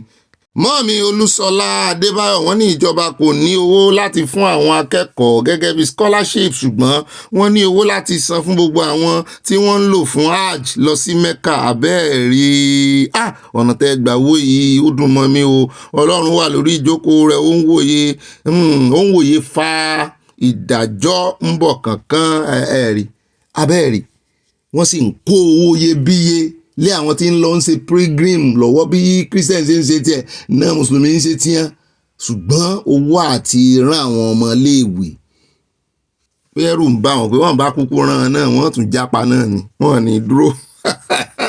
ẹjẹ́ àdọ́dọ̀ ọmọ mi Dúpẹ́ Bello wọ́n ní sí anes ayọ̀ ní o ló kọ orin tí Ọ̀gbẹ́ni Bobby ta fi wọlé akú ayọ̀ ńlá tó ń bọ̀ wá bá wa nílẹ̀ Yorùbá ilẹ̀ olómìnira ìlú ayọ̀ tiwantiwa máa gbà á ó di dandan pẹ̀lú ayọ̀ àti àlàáfíà kí Olúwa gbà fún wa o àmì o. At Truth Questions wọ́n ní mo gbọ́ nígbà yẹn the money EFCC collected was collected in a different currency then bẹ́ẹ̀ ni dọ́là náà gbà ẹ̀yin náà gbọ́ ẹ rántí wọ́n rò pa àti ìgbàgbé ni wọ́n rò pa ń sùn mi ò mọ̀ bá ṣe fẹ́ deny ẹ̀ news gbé wípé owó tán ní yàyà san sí school yẹn $760,000 náà rí gbà padà ń bẹ̀ ẹjẹ́ abáwọn falẹ̀ jẹ́ lìsì ẹjẹ́ àdọ́dọ̀ mọ́ọ̀mí Ọlápẹ́jọ́ Kos wọ́n yàn Ọ̀gbẹ́ni Bobby yẹn jẹ́ kí a fura sí àwọn tí wọ́n ń jìjà àgbà ọba tí wọ́n sì kọ̀ láti jáwọ́ lórí ọ̀rọ̀ náà abẹ́ẹ̀rí wọ́n sì kọ̀ láti jáwọ́ wọ́n sì ń tú ọlọ́tẹ̀ ni wọ́n nítorí pé gbogbo ìgbà tí mega rally bá ń bọ̀ ni wọ́n máa ń gbìyànjú láti wá ọ̀nà láti bàjẹ́ jẹ́ kí á lé gbogbo wọn wọ inú igbó ni ọlọ́tẹ̀ ń gbé wọ́n fẹ̀sẹ̀ ara wọn rìn wọ́bẹ̀ ní ẹ̀wọ̀n òwòrán. Amazing Grace wọ́n ní Nigeria ponies èdè boni ponies wọ́n ní kí ló lè tó ìlú yẹn ti rìn jìnnà nínú corruption o ó ti rìn lọ there should be massive purging oògùn ìyàgbẹ́ òní kan wá lò fún wọn tán fi ya corruption dànù right now from the law enforcement èyí náà ní kí law enforcement agency wá pọ̀jì wọn. Ó dà wọ́n ní Ọ̀gbẹ́ni bí Olúwa yóò máa ràn yín lọ́wọ́ o àmì o láti tẹ̀síwájú láti máa fi tó wa létí ohun tó ń ṣẹlẹ̀ o wọ́n tẹ lọ́ọ̀bù sí a wọ́n ní sójà kékeré àwa ń kilẹ̀ orin ríǹgì lórí yín àbí tí ìgbàgbé rẹ̀ ó dà ibo lẹ́yìn tí ibo lẹ́ kilẹ̀ dé báyìí wọ́n tẹ lọ́ọ̀bù sí àjọ kilẹ̀ dénú Yorùbá nation ni láti Ọlọ́run Èdùmàrè. ẹ jẹ́ àdọ́dọ̀ bá mi Táyọ̀ Àjàyí wọ́n ní ìbùkún ọ̀run produced by cns ayọ̀ ní o choir led by baba Fákẹ́yẹ bẹ́ẹ̀ ni kọ́lọ́mbà àfọ̀rúnkẹ́ wọn all their songs were inspired by heaven ọ̀run ni òsíyàn tí ò mọ cns pẹ̀lú orin. wọ́n ní Ọ̀gbẹ́ni Bobby mo ń jẹ́ yín bá mi Nigeria police image is irredeemable ó ti lọ they have more criminals in the system ire o wọ́n tẹ lọ́ọ̀ sí from Calgary Canada wọ́n kó nǹkan panulé. Mọ́mí Tina Parker tèmi nìkan wọ́n ní Nigerians should leave Kemi alone yẹn Kemi Badenoch wọ́n ní ẹ fi lọ́rùn lẹ̀ ẹ kọjúmọ́ nǹkan yín òun gbájúmọ́ bísínẹ́sì tiẹ̀ UK ló gbájúmọ́ kò kú dárúkọ yín mọ́ lẹ́nu ọjọ́ mẹ́ta kí ni nǹkan yín lára wọ́n ní she has a very high position in the UK bẹ́ẹ̀ ni political arena don't bring third world practice into the mọ́mí ẹ gba ọ̀rọ̀ rí o don't bring third world practices into the UK immigration affairs she cannot bend the law for Nigerians yes because herself is of Nigerian descent kò ṣeé ṣe nígbà tí ìṣe ìjọba Nàìjíríà ló ń bá ṣiṣẹ́ we all should follow the immigration laws stop envy and jealousy Bobby much love wọ́n tẹ love sí a o wọ́n tẹ love sí mi jàre mímú ní alárabàrà bẹ́ẹ̀ náà ni wọ́n kó fúláwà mi lé olóòórùn dídùn sí ẹ̀rí táwọn èèyàn mọ̀ ní wípé wọ́n máa ń rò pé bóyá àwọn èèyàn ò fẹ́ kí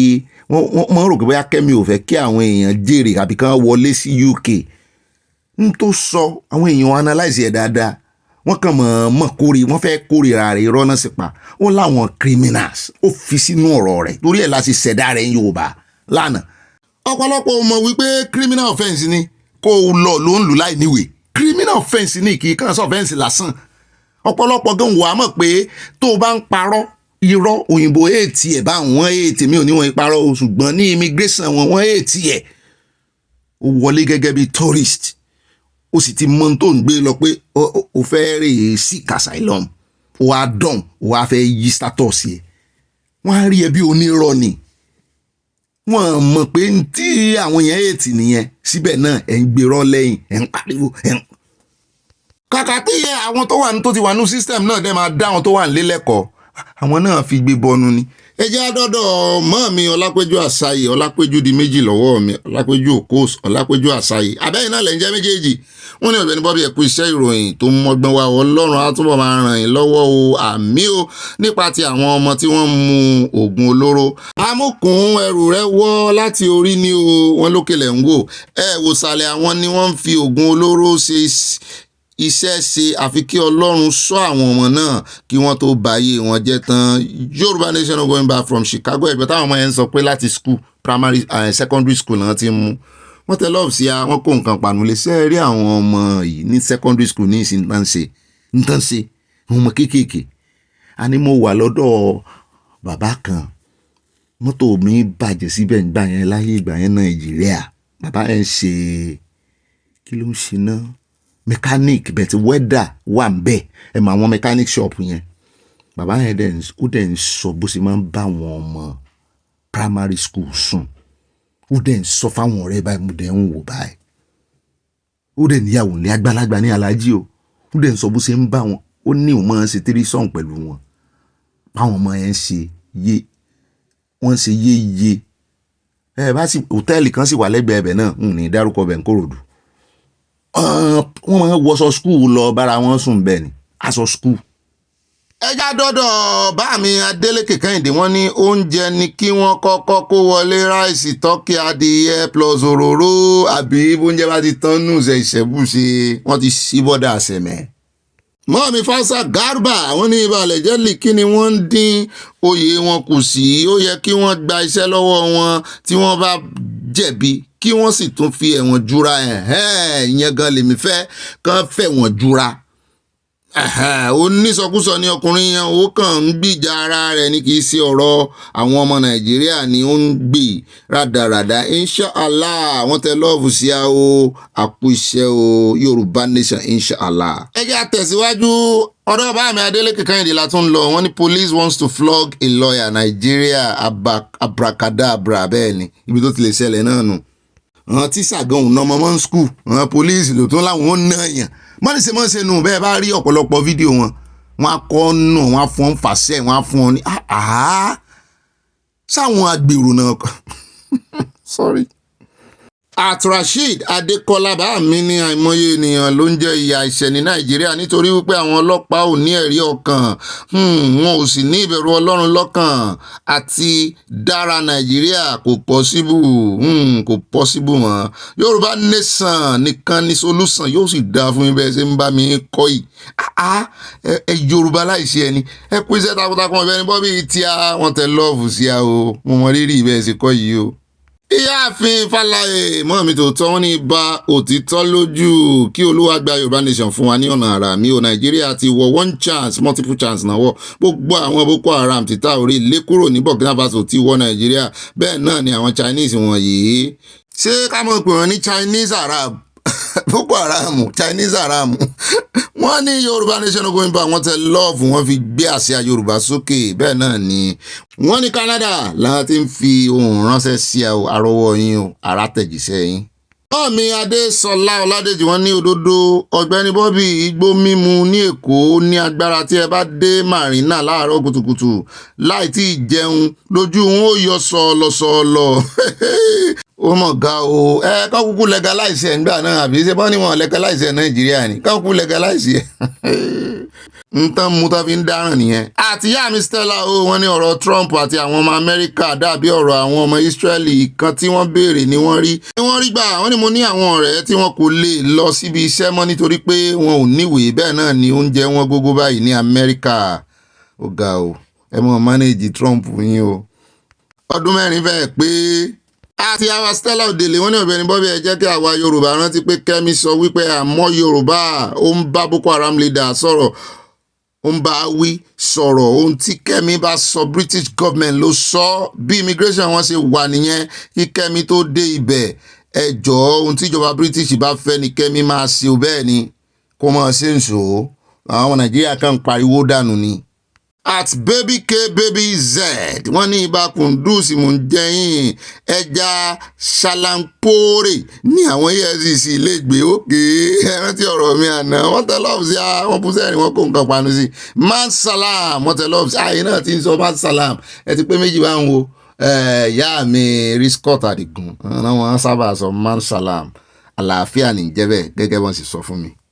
Bámi Richard Ìbídàpọ̀ ẹ ti ń fi mí pa wẹ̀ẹ́dẹ̀ lẹ́nu ọjọ́ mẹ́ta yìí o mẹ́mbà wa ni wọ́n ní Ọ̀gbẹ́ni Bobby you are a genius we are already planning to vote for you in Yorùbá nation please don't make Yaya Bello your minister of finance ẹ ti ń fi mí pa bíi bàbá mi Oríṣi Oríọlá àwọn tẹ lọ́ọ̀fù sí àwọn kó nǹkan àìrọ̀ ẹ̀rìn náà rí ẹ̀ fi nǹkan panu sí àti fẹ̀rín panu bá náà mọ́mí yami ige wọ́n ní Ọ̀gbẹ́ni Bobby má jẹ́ kí ọ̀rọ̀ àwọn ènìyàn wá fún ọ ní ẹ̀jẹ̀ ríru ń bò mo fẹ́ kí ẹ mọ̀ pé ilé la ti ń kọ́ ẹ̀sọ́ ròde bẹ́ẹ̀ ni àwa Yorùbá náà lásọ bẹ́ẹ̀ ẹni tí kò dára nínú ilé inú ẹbí nínú ìlú ní àwùjọ kò lè wúlò tí a bá fi ṣe olórí o ìfẹ́ àti ìṣọ̀kan kò sí ní àárín wa in fact n tó kọ mí lóminú jù nìyẹn kò sí ìfẹ́.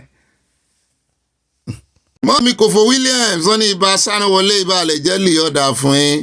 Mọ́mí Yẹmí Gè wọ́n tún ní wẹ́ẹ́l tí Ọlọ́run bá sọ pé Yorùbá nation yóò dúró Ọlọ́run ti sọ bẹ́ẹ̀ ni mọ́mí. Bí ó ti wù kí wọ́n dìtẹ̀ tó Ọlọ́run yóò jẹ́wọ́ ara wọn bẹ́ẹ̀ ni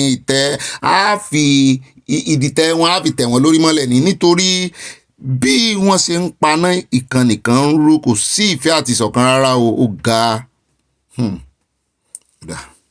Wọ́n tó kọ áńtẹ́ẹ̀mù yẹn tọ́lọ́ ń lò láti kọ ìmísí ọ̀run ni ìmísí ńlá ni wọ́n mọ ibi tí ò bá ti sí ìṣọ̀kan náà mọ́ sọ fún yín pé ẹ ní ìṣọ̀kẹ́ ẹ ní ìṣọ̀kan wọ́n ti mọ̀ pé kò sí tó bá wà ní wọn ní fi sínú áńtẹ́ẹ̀mù wọ́n ti mọ̀ pé kò sí ìṣọ̀kan. wọ́n ní sẹ́ rí bẹ́ẹ̀ àwọn ènìyàn wa ló ń tà wá fún ará ìta Mọ́ọ̀mí Mákànjú Ọlá Anífowóṣe wọ́n ní Ọ̀gbẹ́ni Bobby ẹ̀kú ètò Ọlọ́run ní tò ọkọ̀ arúgbó Yorùbá Nation no going back wọ́n tẹ lọ́ọ̀sì àwọn kó nǹkan panulé. God bless you mọ́ọ̀mí.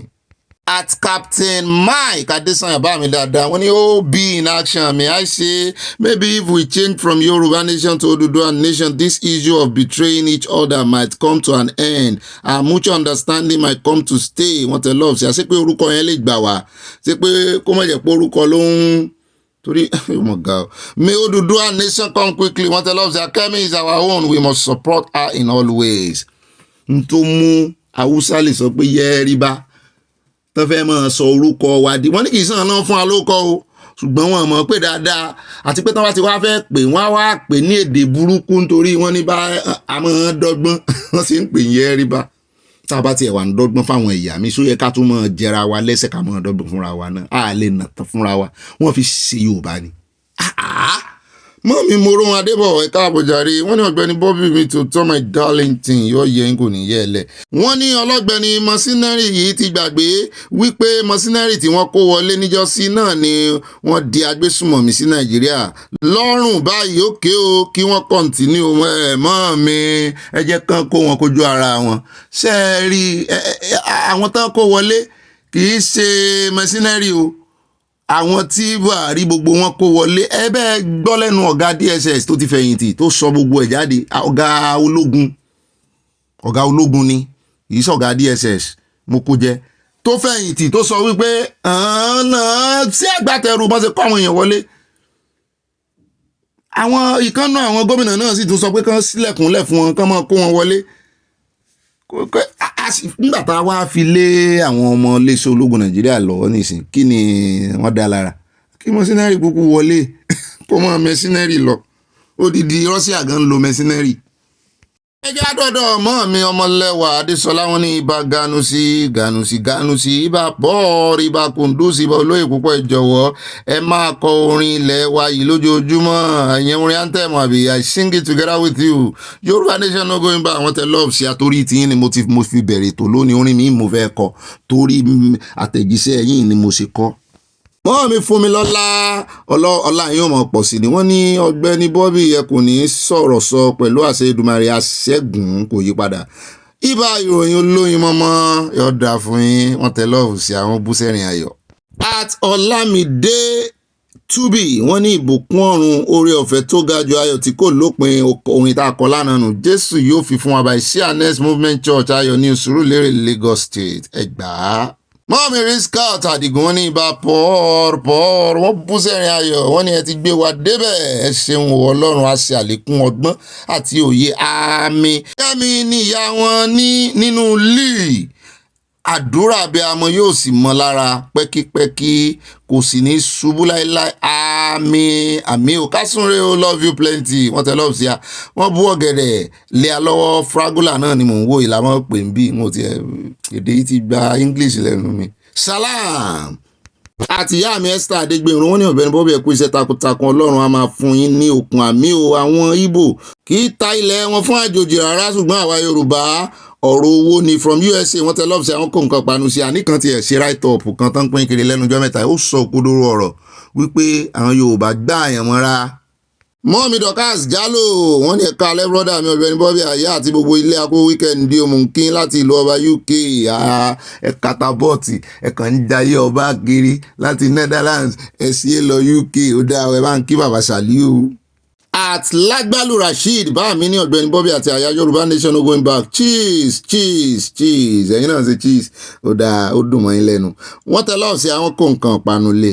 Bámi Adétáyọ̀ Adégẹyè wọ́n ní ó bí Olódùmarè wà lẹ́yìn àwọn ọmọ Yorùbá kò sì ní rẹ̀yìn láìláì àmín mú kí gbogbo ilé o akómọra mega rally wọ́n tẹ lọ́ọ̀bù sí àwọn wọ́n kó nǹkan panu sí ìbùkún ní fún orílẹ̀-èdè Yorùbá from Newark New Jersey USA yóò dá fún ibà mi.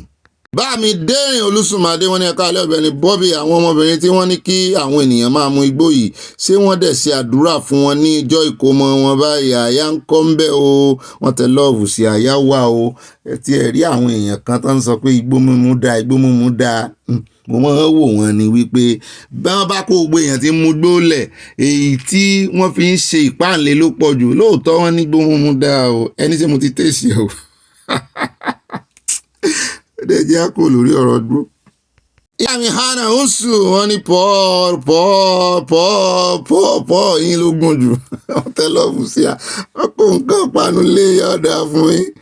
Wọ́n mi lecturer mi Fatima Abubakar wọn ní Sir Bobby ibà ìfẹsíwápọ̀ ibà ganu sí ọ̀gá mi àtàtà ẹ̀kú iṣẹ́ ẹ̀kú ètò yóò máa jó yín sí àṣẹ Ìdùmarè. Cheers Musin Paul Yorùbá Nation ogun bá wọn thumb up wọn tẹ love sí àwọn pàtẹ́wọ́ wọn kó star sí.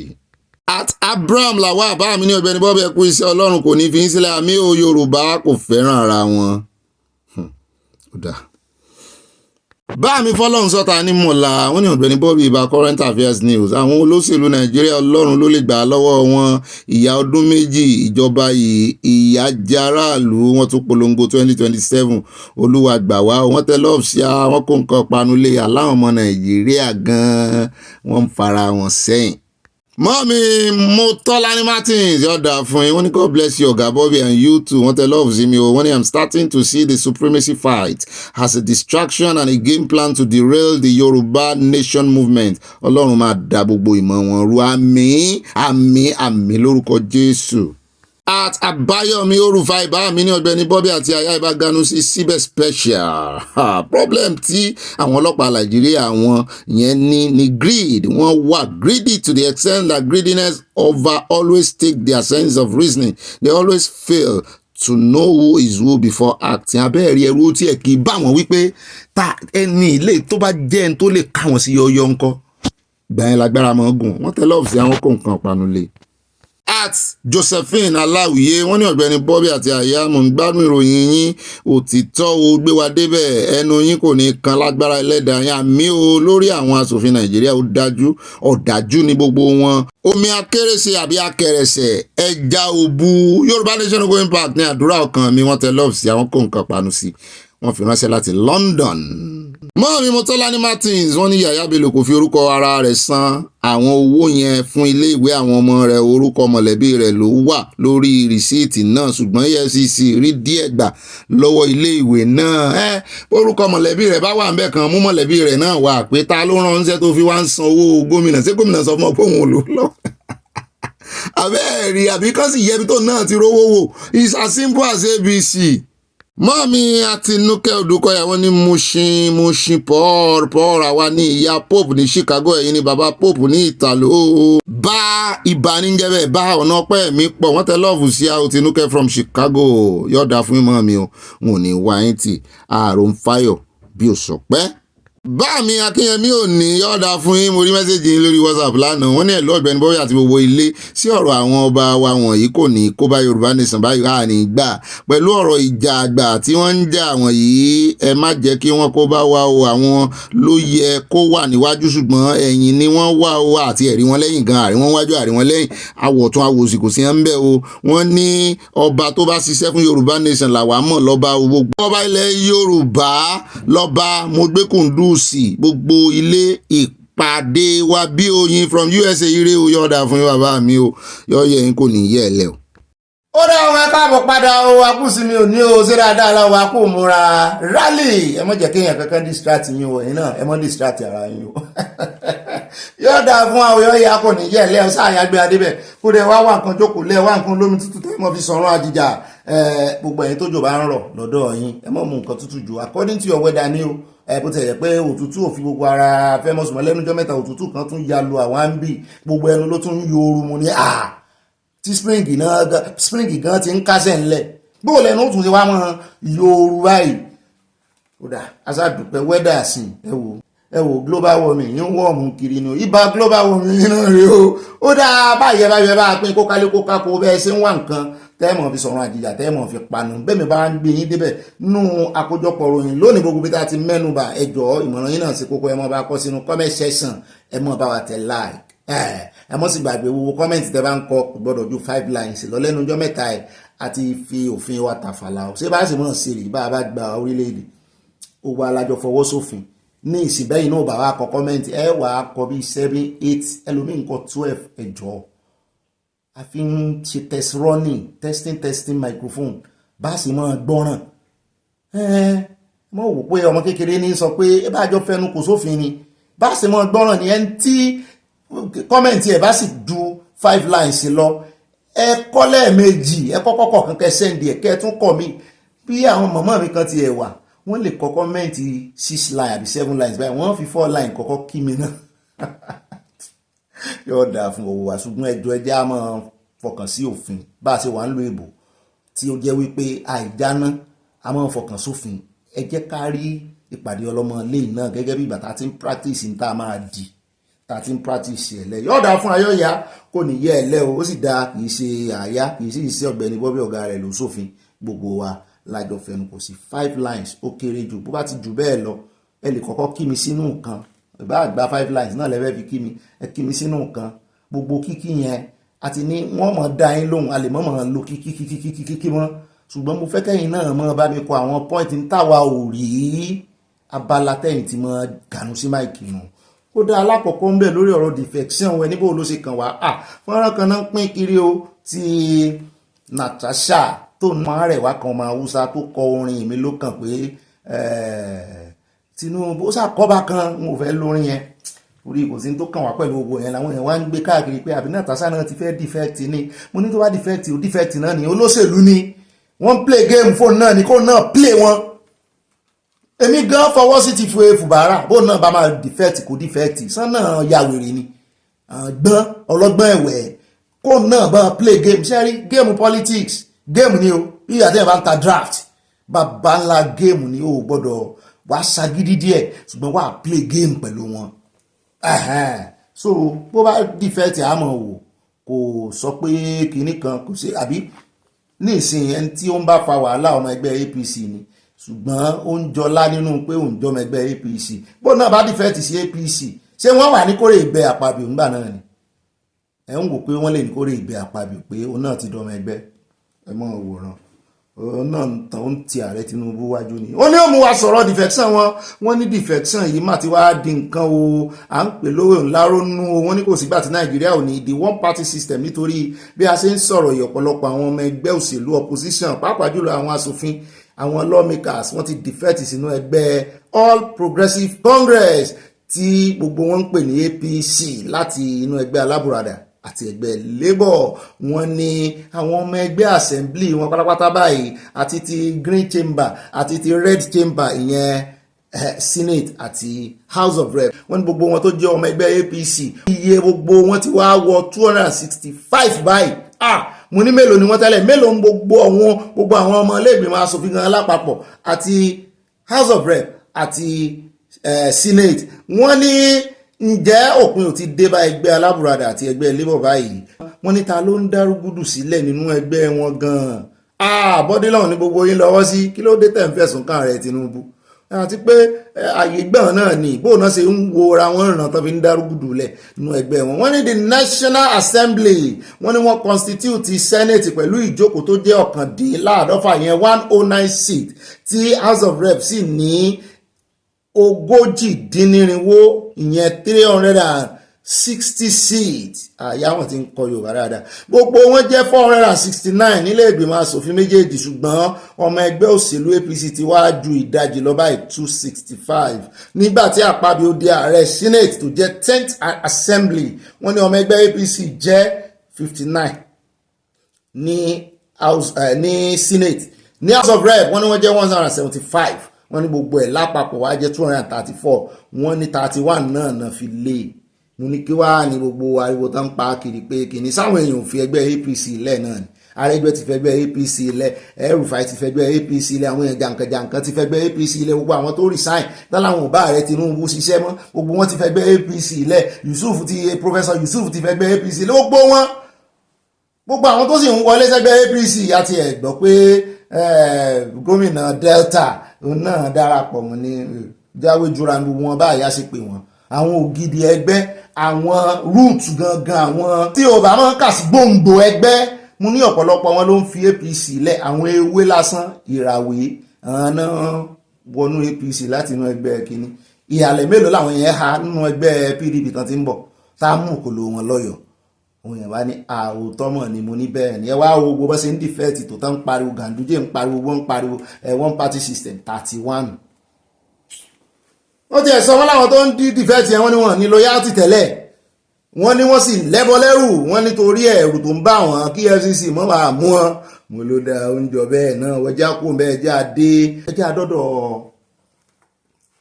very dark man. gbogbo ọ̀rọ̀ tó sọ dàálẹ̀ gbogbo bọ́ sí mú un kí ló fà á kí ló dé ṣé lóòótọ́ ni GTB gbàbọ̀dè fún ṣé lóòótọ́ ni ìyá rẹ̀ yáwó ní GTB lóòótọ́ kí ló dé àwọn èèyàn ti fi GTB lẹ́ẹ̀kan ó bà wọ́n o ṣùgbọ́n ẹjẹ́ àgbọ̀ náà ká gbọ́ bó ṣe ṣẹlẹ̀ gangan lẹ́nu rẹ̀ tó ṣẹlẹ̀ ṣé lóòótọ́ lòun náà ló ń dá owó. ó yá very dark man garun sí máìkì á ṣàtúntònú láàrin ìfọ́nrán rẹ̀ ní Yorùbá. All right, so it's now time for me to give you the full details of what happened the day I was arrested and what happened when I got to the EFCC and my time in prison, right? Now, what happened on that day? The previous day, I had made a video about some deductions that have been going on in my mother's account, GT Bank account. So I made the video and I said, the next day, I will be going to GT Bank. So all of them, everybody knew I was going to GT Bank. To the best of my knowledge, everyone knew that I was going to GT Bank. So that day, myself and my mom, we entered GT Bank with one of my friends, right? When we entered GT Bank, I wanted to go and collect the bank statement. I said, Mommy, we'll request bank statement first. More know what they go on. That is in case before they will temper with them. You understand? I said, okay. So while we were there trying to fill the form, one of their staff from up came down and said, VDM, okay, you are here. Let's go up, right? So I said, no, I want to collect bank statements first. They said, no, let's go up. We'll do everything up. So we moved upstairs, myself, my mom, and the guy. So to show transparency, the guy turned the screen of the computer to us. He started looking for the problem. Went back and forth, looked for the problem, pressed his computer, and then he said, oh, maybe she took a loan. Okay, let's look at the loan. You understand? So he went up and said, she took a loan. The loan of 200,000 naira. I said, Mommy, you take a loan and you want the complaint, say that they come on your money. She said that she didn't take a loan. The guy said it was a quick loan. Then he showed when she was credited. She said she don't even know the code of quick loan. So how she press quick loan? Do you understand? And it makes sense. Then we said, okay, who immediately the loan came in? Let's see how they spent the money. You know? So the guy said, yes, that's true. So the guy checked and saw that when they collected the loan, they transferred to one girl in our office. You understand? And I asked my mom, say, you say you know collect loan. How far? They transferred to this person. Wait till you buy. I said the girl will say something. But then again, we moved on. Then we see say my mother do tithes. She pay for tithes for church. I said, Mommy, you know say you know collect loan. I will come pay for tithes. Say she no collect loan. She don't know the code, so how she take collect loan? So you spend money when you don't know how it come about. She say she don't know, but she no collect any loan. So I can't think. I don't want to go back. I can't think, say, okay, yes, maybe she feels saying I don't fund the account. You know, we check her salary time. Salary time don't pass when they collect. So they try to measure them up. Then they can't say she collect loan again another time. So that second loan again still also went to that first person's account. But this account now of this person that they credited, that first person that they first credited on the first loan, the person no longer work with my mom. So my mom is like, you see, this is another one now. The girl know they work with us. So how did they transfer to her? So we started doing one or two, speaking within ourselves, like, sometimes, you know, some people go carry NIN, go collect loan. You know, those times when they say COVID-19 loan, and some of all these people, they will go to like different local governments, collect their NIN, tell them that they want to give them money for loan, but they will not use those NIN to later go and be collecting loan on their behalf, and they will be the one to pay. You know, we was just checking in and doing all this thing, but my mom said she doesn't know the code. So how did she collect the loan? Anyways, 2 + 2. I said, okay, you know what? No wahala. You don't know anything about phone. And we now found out that our phone does not even have password. And this phone, they don't use phone at work. So if let's say that they keep the phone for gate, so anything could have happened. I just said, okay, no problem. How much is remaining?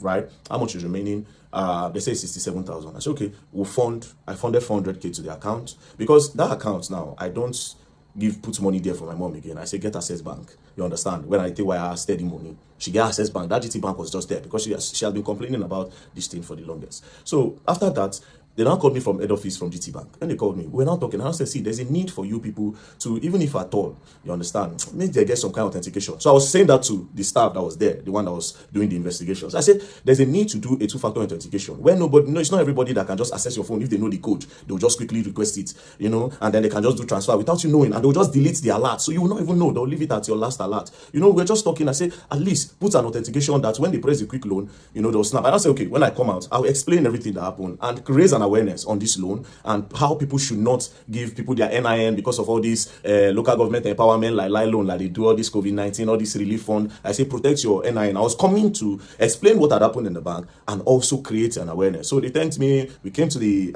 first floor. They brought souvenir. They said, oh, thank you, VDM. You don't have a problem anytime. They even said, open an account with us. I said, GT Bank. Oh, mom, I don't like GT Bank, but let's see how it's going to go. You know, we should just spoke and that was it.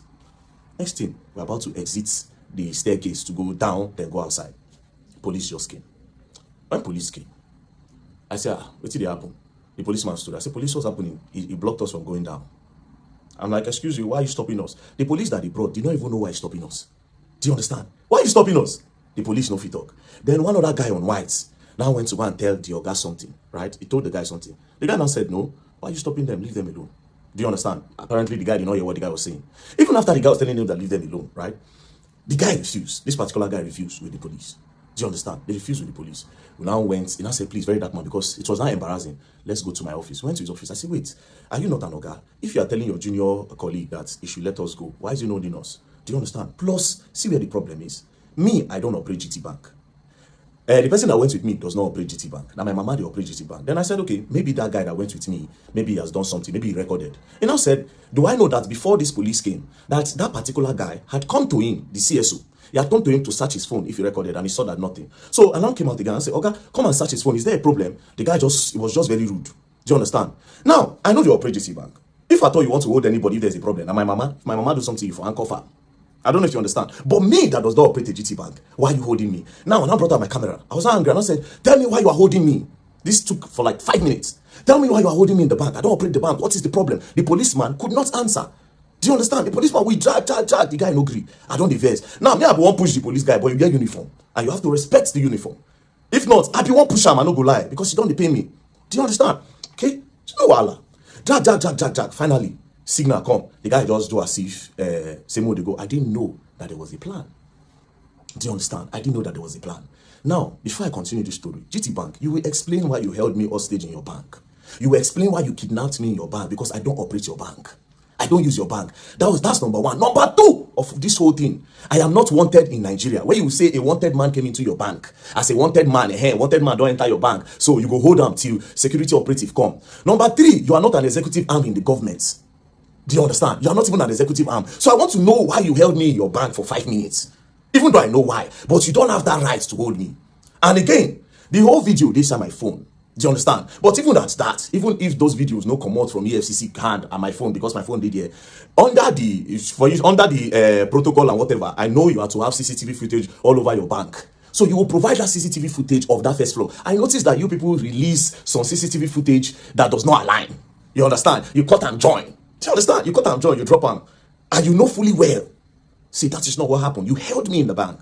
Held me hostage in your bank. We'll go up there. You understand? We are coming there because I'm definitely going to sue you all. You all are going to pay me because I don't use your bank. I don't get dollar. I don't get anything for your bank. Why did you hold me in your bank? If you had a problem, you for hold my mama. Maybe my mama thief. You for anchor farm. We go dead there. But you specifically held me hostage in your bank. Me and my friend that don't operate your bank.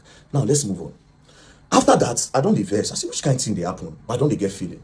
Now we went downstairs. I now opened that their cube. I went outside. My friend that tried to open the cube could not come out. It was also held there. I didn't know all these things were trying to delay me. I didn't know they were trying to delay me, but I had some feelings. Now I can't go outside the bank. I stood in front of the bank. One of the staff came and started harassing me again. By this time, that Oga self came outside. I was like, what is going on? You know, they were trying to snap me. Somebody was trying to snap me. He said, I beg, you cannot snap me. I said, outside the bank, not even inside the bank, outside the bank premises, outside their front fence, not inside, front fence, outside. I said, I'm not in the bank. What's the problem? Then I changed. I go police. I go slap. You know, I was angry. So some people, they were not like, what did happen? Why are you harassing him? No worries. Some people go stick on the call. More people are now coming. So that guy, I now stood. I was still waiting for him. The person inside the GT Bank. I didn't know all this while. Now delay taxes. Immediately he came outside. We just enter car. As we enter car, as I just make the turn, boom, motor just brackets me. Come on, gun. Open door. If you hear me, I'm under arrest. My mother, the shout, they just crack gun, face my mother. Crack gun, face the guy ready for front seats. That one did the shake.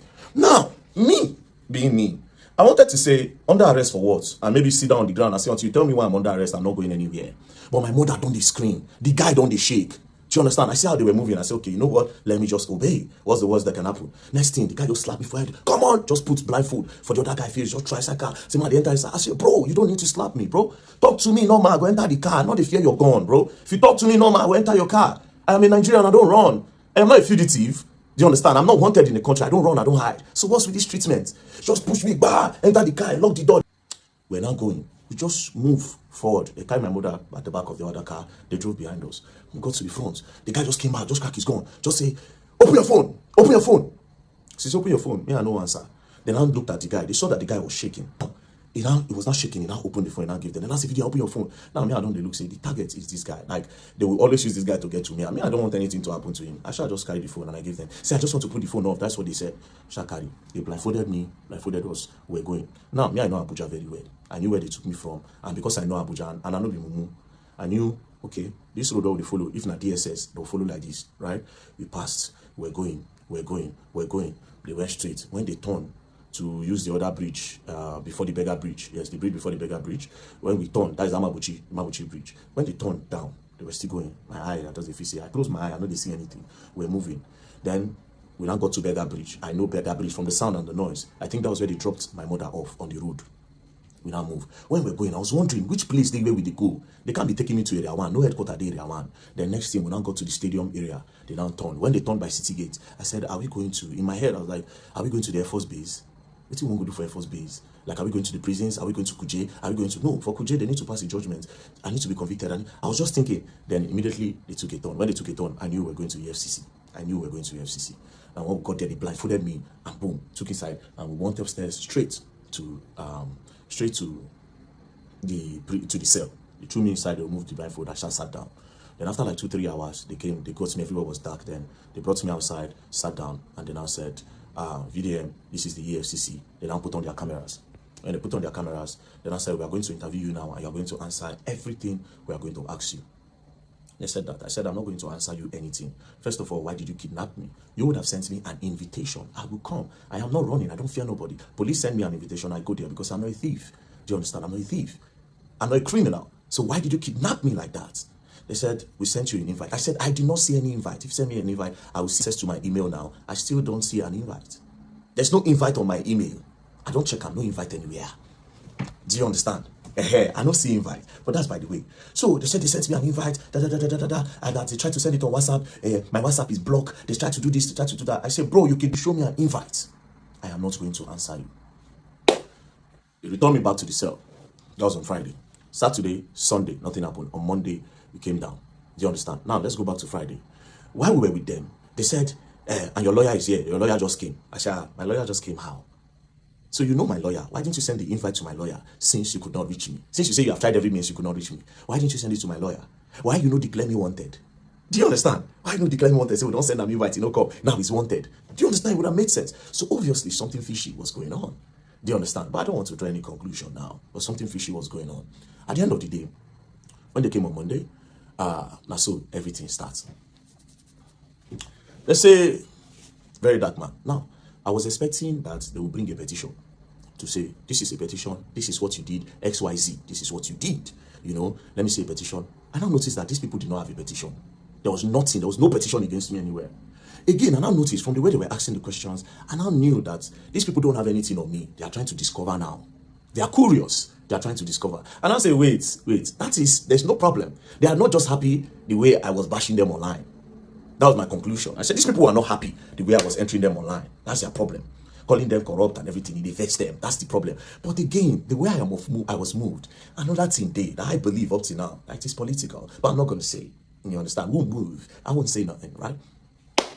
So they started with the first question. They brought out this picture. They say, can you identify the people in this picture? I said, this picture, I don't know anybody here. The only person I can identify is Peruzzi. I said, do you know this man on the left? I said, I don't know him. They said, do you know this other guy that's close to you wearing the jeans? I said, I don't know him. They say, you don't know this guy? I said, I have never seen him in my life. They said, okay. So, who is Peruzzi? I said, Peruzzi is an international musician. He's a very big star. Peruzzi is a star. You understand? So everybody knows Peruzzi. I said, okay. Now you say you don't know this man. I said, yes. So, okay, so you are holding money here and you have sprayed money.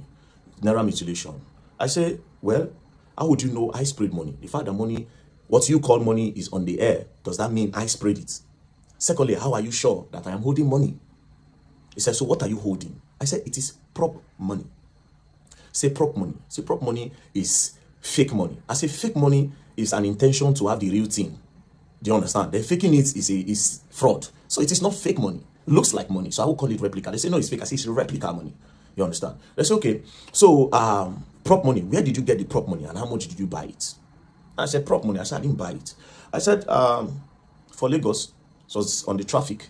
I just did for traffic lights. I see one guy. The guy said, very dark man. I said, what are you doing? I don't sell money for Lagos. Not even what they do for this Lagos. Then he said, no, this is prop money. And they use it in acting and shooting skit and everything. You understand? I said, let me see. Now dash me bundles. And that is what we have on the picture. So that is not money. And I said, okay, I should write it down. I wrote. And I said, I don't know this guy. Say yes. They say, that is Kokopi. I say, ooh, this guy is Kokopi. Say yes. I say, no, this is not Kokopi. Because this person looks angry. His face is not arranged for me to know this is Kokopi. But to me, this is not Kokopi. And I don't know him. Now I say, okay. Then I brought the video of Kokopi when he was on fire, when I did direct. Then I said, who is this? I say, this is Kokopi. I know this person. I'm my guy. Do you understand? So this is Kokopi. They say, then this person is who? I say, I don't know this guy. But I know this one. And I say, okay. So this person here is also holding money. Where did he get it from? I say, I gave him the prop money. They say, but you say you don't know him. How did you give somebody that you don't know prop money? I said, the person, it was in the moment. And when you are in a moment, you can do anything. So I just wanted my picture to be fine. So I just gave him. And then we used the prop money to make the picture final. It's okay. No problem. I wrote that. Then I brought Mercy Chinwo matter up. Mercy Chinwo and Easy T. Then I said that all the videos I make, that they pay me to make them, particularly in the case of Mercy Chinwo and Easy T. I said it is an insult to me that they would think that people pay me to make video. That anything I make, any video I make, it is because I want to make them and it is my own opinion to make. Do you understand? And it is my fair comment I make. They say, okay, I should write it down that I was not paid. I said, obviously I was not paid and nobody can pay me. Do you understand? Now, I now said, let's go back again. I said, you asked me about this Naira. What happened to Okoya children? You did not ask Okoya children. You talked about Okoya children, but you did not do anything to Okoya children.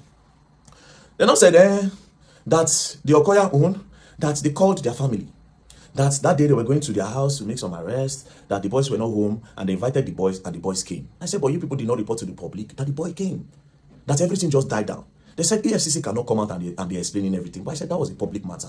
The public needs to be updated. And a lot of people were thinking the law is for the rich and not for the poor. To make it balanced, you would tell the public. They said EFCC does not work like that until after their investigation. Then I understood. Then one of them said, but sincerely, you know that they did not mutilate Naira, that they were just shooting skits. I said, oh wow, they were just shooting skits. I said, no problem. Skit, I say yes. So from then on, I started using skits as a reason for my prop money. So back to the Mercy Chinwo. They talked about the Mercy Chinwo a little bit, but I knew they were going to come back to it. So they talk about the Mercy Chinwo, the ZT, and I said it was my own fair comment because Mercy Chinwo, I bring the matter come online. So it is my fair comment. It's not my business. I just spoke. So I tried to see if they were paying me to make videos. That didn't work. They said, okay, I should go back up. I went back up. I slept. They brought food for me. You know, they were nice. The officers there, they were professional. They were nice. Nothing. We were interacting. You know, talking, and you know, we interacted fine. They brought me back again the next day. Go back again. Then they started with my earnings. They said, how do I make money? I told them. They said, do Facebook pay me? I said, yes. That the page is monetized. They said, okay, how much do they pay you? In a month. We did calculation. So since I started doing Facebook, about 40-50 million naira has come into my account from Facebook, right?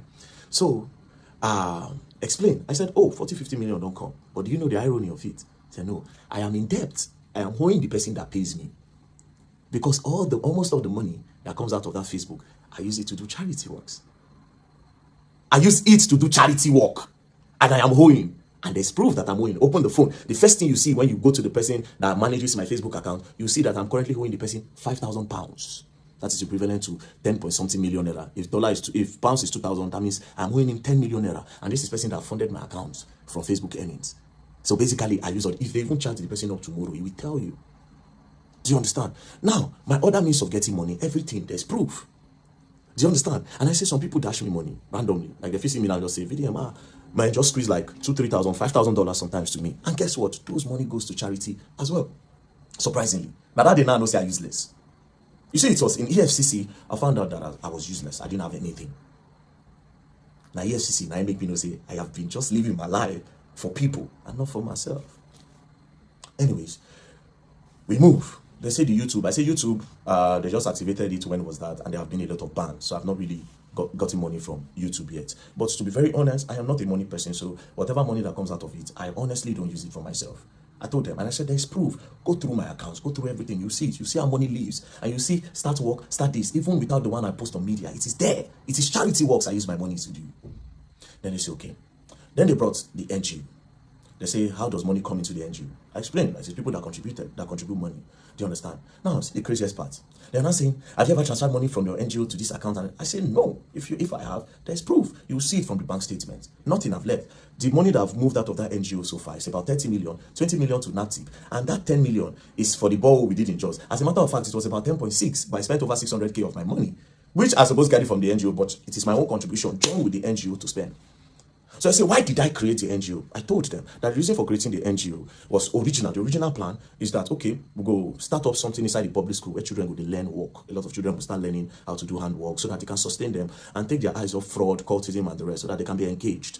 Do you understand? But considering the fact that the federal government also wants to start doing that in the primary schools, I can't do that as well, right? So we are looking for a place to start up our own, maybe get a land somewhere around Abuja, build something big so different people around Nigeria can come. If you like, come from outside, they can come and learn. It is free. And also, we have borehole project to do. We included the borehole water project because different communities don't have water. And I just put a number online and we are currently working on it. But nothing so far left the account. Do you understand? To me, so nothing. So we move again. Then they said, all this money that came from Facebook and social media that I have not been paying tax. Then I said, tax, okay? I say, Facebook in Nigeria, people don't earn from it. Nigerians are not eligible to earn. So all these our accounts, some people, like me now, it was the people that approached me and I gave them. Do you understand? I didn't know until later that they were earning from it. So I gave them. When they started, we started building together and then they were not paying. But the person that collects this money, they collect tax from him. So if he's paying tax there, how am I going to pay tax here again? I don't know if you understand. But they said, no, that I still need to pay tax in Nigerian tax since I made the content in Nigeria. I said, no, I don't know. But if the problem is about me not paying tax, you go gather all the money together. I go pay him once. Gather all the tax so I don't evade. I go pay him. That's not a problem. Do you understand? Then they say, okay, we want you to declare your assets. When it was time to declare my assets, they brought the asset book. I said at that time, I know how useless I did. Now when they bring assets book, I know say I'm useless. I don't say I'm useless. They say movable assets. I put in my FJ Cruiser. 2006 model, which I bought as at the time. I think I bought it 4.5 million, maybe 5 million, maybe 6 million. I forgot it, but I think it's around 4.5. I wrote it down. How much is it now? I think it is worth 10 or 13 million now. You understand? So I put it there. Then I said, is that all? Now I said, now I don't say I'm useless. Is that all? Yes. He comes strike on me and say, wait, that's the only car I actually have. You know, every other car I drive, it is because I know somebody that owns a car place, and because of security reasons, sometimes I go back and say, bros, I see so people, they follow me yesterday, and people don't know my car. I beg, make I borrow this one. Sometimes you say, okay, if you use this one, if you use this one, if you use this one, or will you want to buy? I can be collecting money from you small. Do you understand? I say, no, I don't need a car. What do I need a car for when I travel around? So I just explain, I just say, okay, well, let's come back to the story. Now, they now open the other paper. They say immovable assets, I no get. They open the other side. Landed documents, I no get land. House, I no get house. Any other property, I don't have. And when I say, wait a minute, I actually don't have all these things. So, do you understand? They opened the other side. They now said, okay, if there's anybody's money with me, if I'm helping anybody save money, I say no. If anybody helping me save money, I no get. The EFCC people, they were surprised. Then I say, okay, do you have gold, jewelry in the bank, something valuable? I don't have. At this point, they thought I was lying, but they knew they don't do the investigation. Obviously, this boy does not have any of those things, right? They gonna look like, what did they go on? Like, the guy gonna say, like, you don't have any gold at all. I say, I don't like gold. I don't have nothing, bro. I don't have nothing. I drive a 2006 FJ Cruiser. But all these things don't matter to me. I said, these things don't matter. These are material things. I don't need them for nothing. But it is my own life. People live to acquire all those things. You understand? I want to live a normal life. If I have the opportunity, I create opportunities for everybody. And that's it. It's not for clout. It's not a fake life. It is my real lifestyle. This is who I am. Helping people is who I am. This is who I am. Do you understand? That one passed. They went through, they checked the state. So the only assets I had was the FJ Cruiser. I don't have no land, no landed property, no house, nothing, which was surprising to them. I told them if they ever go and see anything anywhere in my name, they can carry it. Or in the name of in short, in the name of anybody at the house, because nobody gets. Now only one land where my mama died many years ago, where church, all of them gather money they buy for church. She never know. She said she want to build one thing one time, but she know the money. Anyways, that one passed. So at this point, I knew they don't have anything on me. Do you understand? I knew 100%. Say nothing on me. Now, they now brought my DOM account, my dollar account. They now saw that over $12,000 have entered the account. So they now went back to in time when all those $20, $30 they entered the account. So they now said I should explain. When I saw the names of the people there, I now laughed. And I said, well, I don't talk on before online, and I said, bro, a few years ago, I was a sexual content creator. 2016, I posted normal pictures. Then some magazines from the US reached out through Instagram and they said they like what I do, that they will pay me $50 per picture. But I felt like they wanted to cheat me. I said no, say I no agree. But that blog now still contacted me and said, oh, that they will post me, I will gain more followers. Then from there, maybe I'll get more opportunity, but they like my pictures. But it is strictly for me to get followers to see my craft and people that worship African skin and African body. I said, oh, no problem. So I did that. I gave them, they posted. When they posted, I got followers then. That time my account name was Black Epiphany then. So from there now, I now posted it. Anyways, I gave them that story. You understand? They thought I would be shy. I gave them the story. Gave them the story about my life. I said I've posted it online anyway, so people know that. So we moved. Now I told them something. There was one part that gave me money. You understand? Even up to recent time, I said I'm not going to tell them. They asked me. I told them. I said I can't tell the public this. It is not illegal. It is very legal. I said I can't tell the public this because this thing is very dangerous. It works for me sometimes, and sometimes it doesn't work for me. But I can never encourage this. Because even me, myself, I see it as an addiction that I want to stop. So I can't give this as a story or say I made so amount from this today. But in that act, I be pro. Where they chop, where they do where. You understand? They give me money and they use that money when I get from that thing. They fund a lot of charity what they do. Sometimes I'll come out, I'll give 2 million. People will see me for road, I'll give them 1 million. I will do this, I'll send money, give my friends. Now that thing. I told them. I said, okay, they checked, they saw proof. I said the last money that came to my account, 6.8 million, I got it there. I said, check it. No be it, I don't hide anything. I am clean, check it. Boom, give them. That one pass. So at the end of the day, EFCC came with, so you say you have some people working with you inside the EFCC. I said, well, psychology is a game. It's a psychological game. So they asked me about Terry Akpala, DJ Tunes, said a lot of things. I shall explain that one to them. You know, there are a lot of things that I've exposed. They said, how did I get those information? I told them, you understand? I told them how I got it. So they found out that, if I say 1 or 2 things, maybe 1 or 2 things. You don't understand? But leave that one aside, right? Now, it now goes to Bobrisky.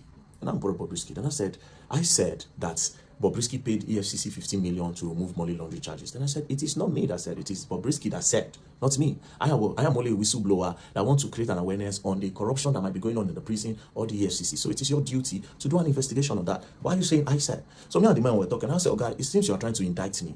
You understand? For me to say something, it's like you're looking for something on me. And I said, no, that they really want to know. EFCC want to clean the system. That they really want to know. They need my help. I said, the way you're sounding, nobody as if you need my help, but they are governments at the end of the day. I don't trust them. I don't go lie for you. I don't trust them. You understand? In as much as it is possible to say, if we work for ourselves tomorrow, maybe in the future, if we trust ourselves, but now I don't trust them and I know they also don't trust me. That one is just the truth. Anyways, brought Bobrisky video, they played it, you know, they were asking me questions that I made an allegation against EFCC here and I must clear it. I said, but in that same video, I also said that I will expect the EFCC to do a deep investigation on the matter. Do you understand? So they said, write it down. And I said, wait a minute.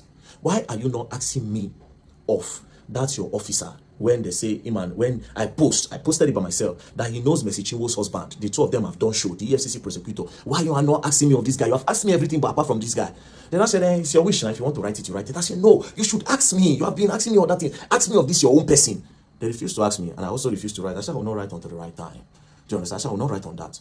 So they now came, and then I said, and now I made a final accusation, and I said that EFCC, 90% of them are corrupt. That I must prove it now. And all of them were looking at me. They were just looking at me like, very fully well that they have my phone. I just said, okay. I will prove it if all the EFCC staff will give me their bank statements. They'll bring their BVN. We'll know how much they earn in a month. They will know how much they make and how much they spend. Do you understand? From there, we'll know the ones who get car, how long did they buy the car and everything. As soon as I said that, the guy said, well, the EFCC cannot give anybody their bank statement anyways. Let's leave that. Let's move on. Do you understand? Then we moved on. Then that one passed. Then we started talking one-on-one. And from there, okay, this one, that one, that one, this one, that one, that one. You know, spoke. We are all trying to help Nigerians here. They are not happy, obviously, with the way I have been bashing them continuously. And that was the main problem. For me, that's the main problem. And of course, they discovered tax evasion. And as for tax evasion, everybody, if they bring 80% of Nigerians, if you find out, say, they don't pay tax.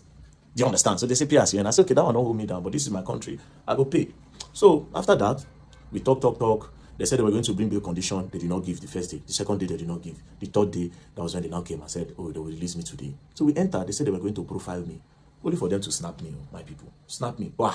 She snapped me. I turned. I hear charges. What is the charges? Money laundering, tax evasion, naira mutilation. I tell them, oh, I said, bro, if we're going to get a relationship, I'm going to talk against this money laundering because I didn't launder money. I am not a launderer. I didn't launder no money.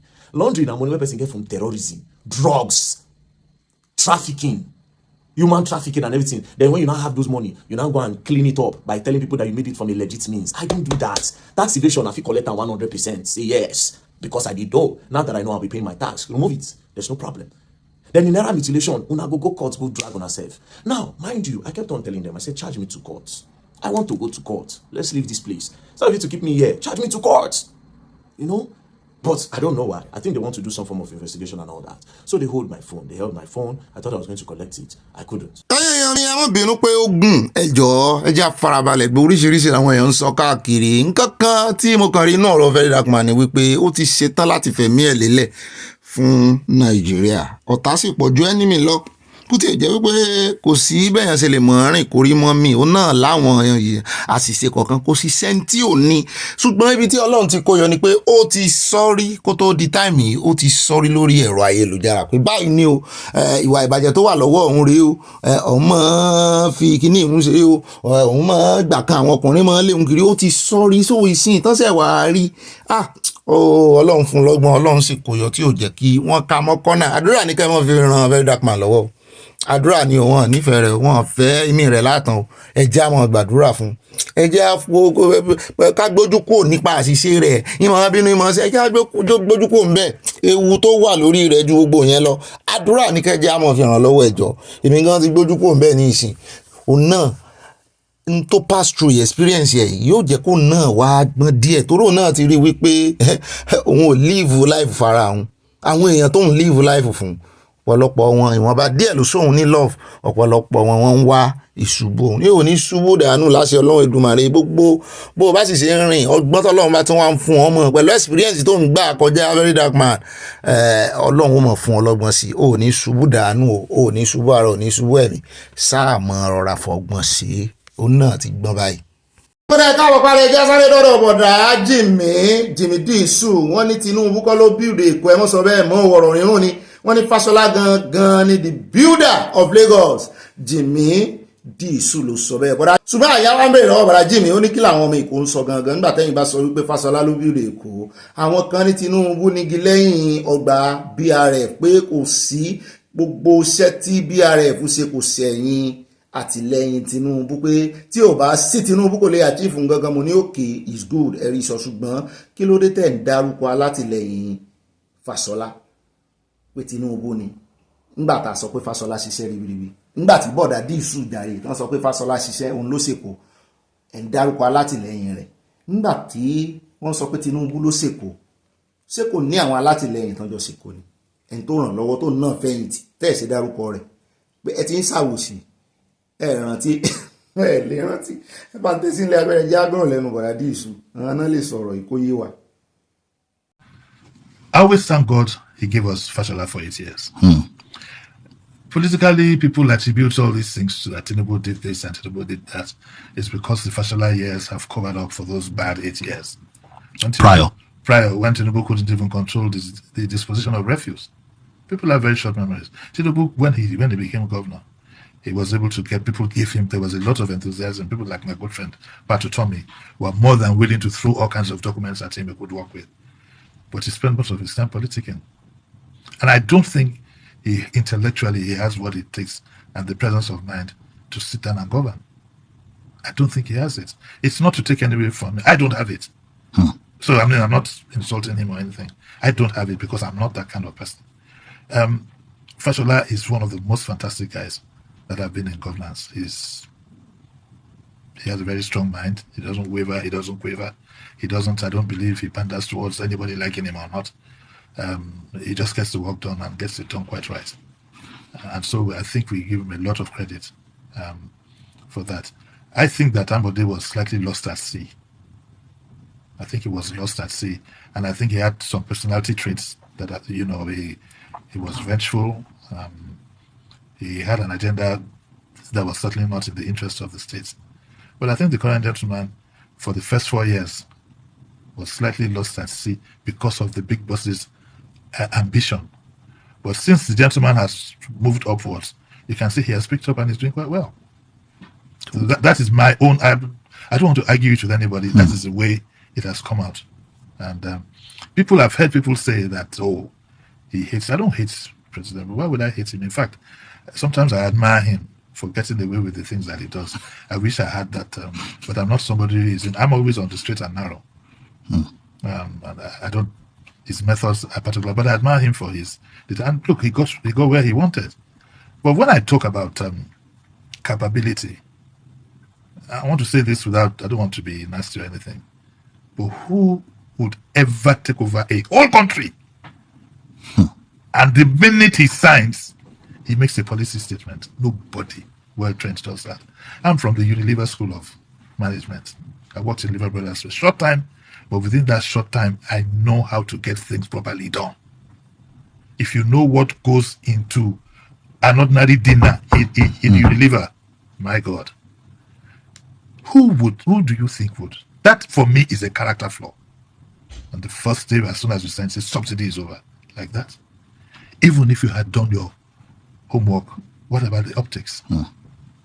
So that for me, and before the election, I had said in definite terms that this man doesn't have the capability and doesn't have the mindset. That phrase, Emilokon, also for me is a bad mindset for somebody who wants to lead a country.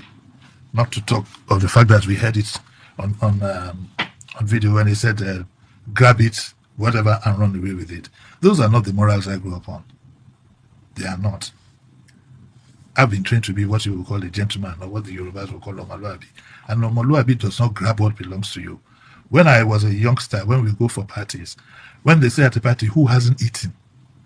You dare not put up your hands because you would have eaten at home. So that element of satisfaction is built into you.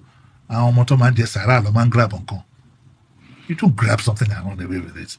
When you look at all these mindsets, I said to myself, this is not the kind of mind that should be leading this country. And see where it has gotten us.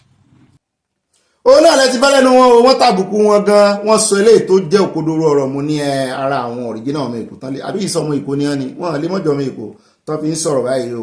Inú ẹ̀ náà ni Balógun Èkó ti ń pariwo síta pé ààrẹ Tinubu lẹ́nu ọjọ́ mẹ́ta ẹ̀ ó tiẹ̀ ti change. Wọ́n máa ń yin ààrẹ Tinubu ní ṣùgbọ́n ní ìsìn wọ́n tún ti fẹ́ máa àtáàkì ààrẹ Tinubu padà, ṣùgbọ́n òótọ́ ọ̀rọ̀ náà ó wà nínú ọ̀rọ̀ wọn. Ẹjá pọ̀ mẹ́já dọ́dọ̀ pọ́lísì tí ààrẹ Tinubu náà ṣe o lórí ọ̀rọ̀ made in Nigeria. Àwọn èèyàn ti ganu sí máìkì pé made in Nigeria. Ọ̀rẹ́ mi kan ni mo rántí tó mọ́ àwọn fi sàpàrà nígbà táwa kékeré, tábà ní àwọn jujókì lẹ̀, ìwọ jujókì tiẹ̀ kémi náà jujókì tìmí, ló bá ní ọ̀rẹ́ mi mo mọ̀ rí Mádé níta ní jẹ́ Mádé, mo ní sa ní jẹ́ Mádé, wọ́n sì tí ì bí Mádé ọmọ bọ̀dá ṣeun kú tì gbà náà. Ó ní ó rí páálí ìṣáná yìí ni Made in Taiwan. Ó wá tún mú nǹkan mi jáde, agolo gésà. Ó rí agolo gésà yìí ni Made in Germany. Ó tún mú nǹkan mi jáde, ó ní ó rí agolo tayin ni Made in China. Ní Made yìí mà lówó pọ̀, mo ní olódò. Made in China, made in Germany, made in Italy. Made ni kì í ṣe Made. Ó ní Made ń rìn kiri. Ó ní Mádé ló ń ṣe gbogbo nǹkan, mo ní kì í ṣe Mádé Nàìjíríà náà ti wá dé báyìí torí ààrẹ Tinubu sọ pé made in Nigerian product ó ní ká ẹ mọ́ gbé sókè. Wọ́n ti bu ọwọ́ lu òfin rẹ̀. Mo ní láti bàtà tiẹ̀ ti jọ mọ́ jiyàn lórí ìkànnì, ẹ gbọ́ ẹ jẹ́ á sọ òótọ́ ọ̀rọ̀ sí ìtọ́rọ̀ wá. Ṣé Nàìjíríà náà ò ṣe nǹkan kan ni? Kò sí mọ́tò tí Nàìjíríà ń ṣe, inú fún àwọn àǹbẹ̀ náà ìmú náà lè ka àwọn nǹkan kan tí Nàìjíríà ń ṣe. Alábùkún ẹni kìí ṣe Nàìjíríà ní sálábùkún, Nàìjíríà wọn ni sálábùkún gan sí wà. Àbòníkí Ìbàdàn náà ti ń ṣe, ó ti ẹ̀jẹ̀ pé kò gbóná bí ti tẹ́lẹ̀ wọn. Ìgbà tó kọ́kọ́ bẹ̀rẹ̀ mo lo àbòníkí kan, mo bá rí ìwẹ̀, mo sì rántí inú ọpọlọ mi mo ṣe ń sọ yìí, mo rántí pé èèyàn mo mú kan wà nígbà kan tí mo lò kan nígbà òtútù kan tó tútù yẹn fẹ́ gbòdì lára mi, mo bá lò, mo bá boru dáadáa, mo sì gbọ́dọ̀ lọ bí iṣẹ́. Nìkan náà àwọn tájọ ń ṣiṣẹ́ tó jọ ọmọ Italian wa ni kí nìyẹn ó smell good, mo ní ọmọ nǹkan kan, ìwọ súnmọ́ original ni súnmọ́ ìsá àwọn tí ń ṣe fake àbòníkí ní ìsinyìí, ìwọ súnmọ́ ní ìsinyìí bí nǹkan wà ní ṣe ọ́, kí n fún ọ ẹni tó ṣe kò kárí rẹ̀ lọ ẹ̀wọ̀n lọ ń wá, kí n rè fún ọ, kí nǹkan rè ṣe ọ. Àbúrò pé alára bíi tí ní ara ti wá gbàgbó ní kí Nàìjíríà náà ń gbìyànjú, wọ́n ń ṣe àwọn nǹkan kan, wọ́n kàn jẹ́ pé àwọn èèyàn ò ní believe nínú nǹkan Nàìjíríà ni àti pé àwọn tó ń ṣe fake pọ̀ tá a bá dé Ọ̀nìṣà ṣùgbọ́n ní ìsìn nílẹ̀ Yorùbá mo rí àwọn tailor kan àti ẹ̀ lè pè wọ́n tailor designer nìyẹn tẹ́ ẹ bá rí nǹkan rán nísìn tẹ́ ẹ bá rí àwọn shoemaker kan náà bàtà tó ń ṣe kan wà obìnrin tẹ́ ẹ bá rí bàtà tó ń ṣe lẹ́dà gidi shoe gidi kò ní ìdí Italian kẹsẹ̀ mọ́ wá Italian gidi lọ káàkiri mọ́ Nàìjíríà náà ń gbìyànjú ṣùgbọ́n kò tó nǹkan kò dàbí alára láwọn ọ̀jọ̀gbọ́n náà bá ganu sí máìkì wípé bí ìbá sọ pẹ́lọpẹ́ Dangote pé ní gbogbo àkójọpọ̀ tí Nàìjíríà ń ṣe fún àwọn ọmọ ìlú rẹ̀ yàtọ̀ sí pé kò tiẹ̀ tí kan tán kó lọ ta o torí wọn tiẹ̀ rí nǹkan kan kó lọ ta torí wọn tiẹ̀ tí kájú òṣùwọ̀n gan fáwọn aráàlú ẹ̀wọ̀n kò téèyàn bá ṣe production tó bá dá company sílẹ̀ tó bá ní oníbàárà gidi tó pọ̀ tó bá meet up pẹ̀lú demand wọn ló tó lè ráyè tàfàrà ta tàbí tó nílé iṣẹ́ tó pọ̀ gidi nígbà tẹ́lẹ̀ ẹ̀ tí meet ti demand àwọn ọmọ Nàìjíríà wọ́n ní 46 náà lè meet nínú demand ọmọ Nàìjíríà wọ́n ní 46% náà meet nínú demand ọmọ Nàìjíríà supply 46 demand 100% ta ló wá fẹ́ meet 54 yòókù ta ló fẹ́ meet ẹ̀ wọ́n lòun náà fi importation tó fi augment ṣùgbọ́n a bá gbé percentage méjèèjì sẹ́gbẹ̀ẹ́ ara wọn 56 pọ̀ ju 46 lọ gbogbo tẹ́ import wa jẹ́ 56 economy yìí ìtumọ̀ ẹ̀ ní wípé imported economy lẹ́ ń lò ẹ̀ ní original economy gbogbo decision yín policy yín orí importation ló base sí láwọn èèyàn wá ní kí mọ́ làágùn jìnnà wọ́n ní àwọn ọ̀jọ̀gbọ́n sọ̀rọ̀ ń pa ìmú ní wọ́n mú wọn wá tó rán ti fi fọ́nrán wọn ránṣẹ́ sí mi tán bá mú wọn dé tá a bá gbọ́ ẹnu wọn tán èmi náà wà á ṣàlàyé interrelation rẹ̀ pẹ̀lú òmìnira tá à ń jà fún kẹ́ ẹ bá mọ̀ pé made in Nigeria àbí made in Yorùbá ní òmìnira wa made out of Nigeria tó bá fẹ́ kúrò ní Nigeria ni ó wá jẹ́ made in Yorùbá ó ní country wa ẹjẹ́ àkọ́kọ́ gbọ́rọ̀ ká gbọ́ àròyé tí àwọn ọ̀jọ̀gbọ́n ṣe lórí ẹ̀ náà. It will have implications for the consuming public.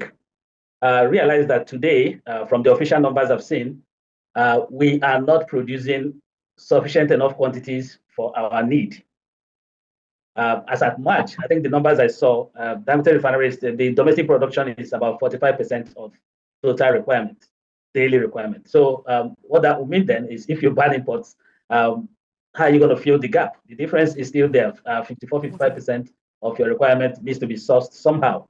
But I would say for a fact that it will incentivize those who have refinery projects at various stages to accelerate the development of those refineries so that that gap can be filled. But I would say that as a policy, it's a great initiative, but it needs to be properly designed and implemented. And all the impacts will need to be properly looked at and measures put in place to address them.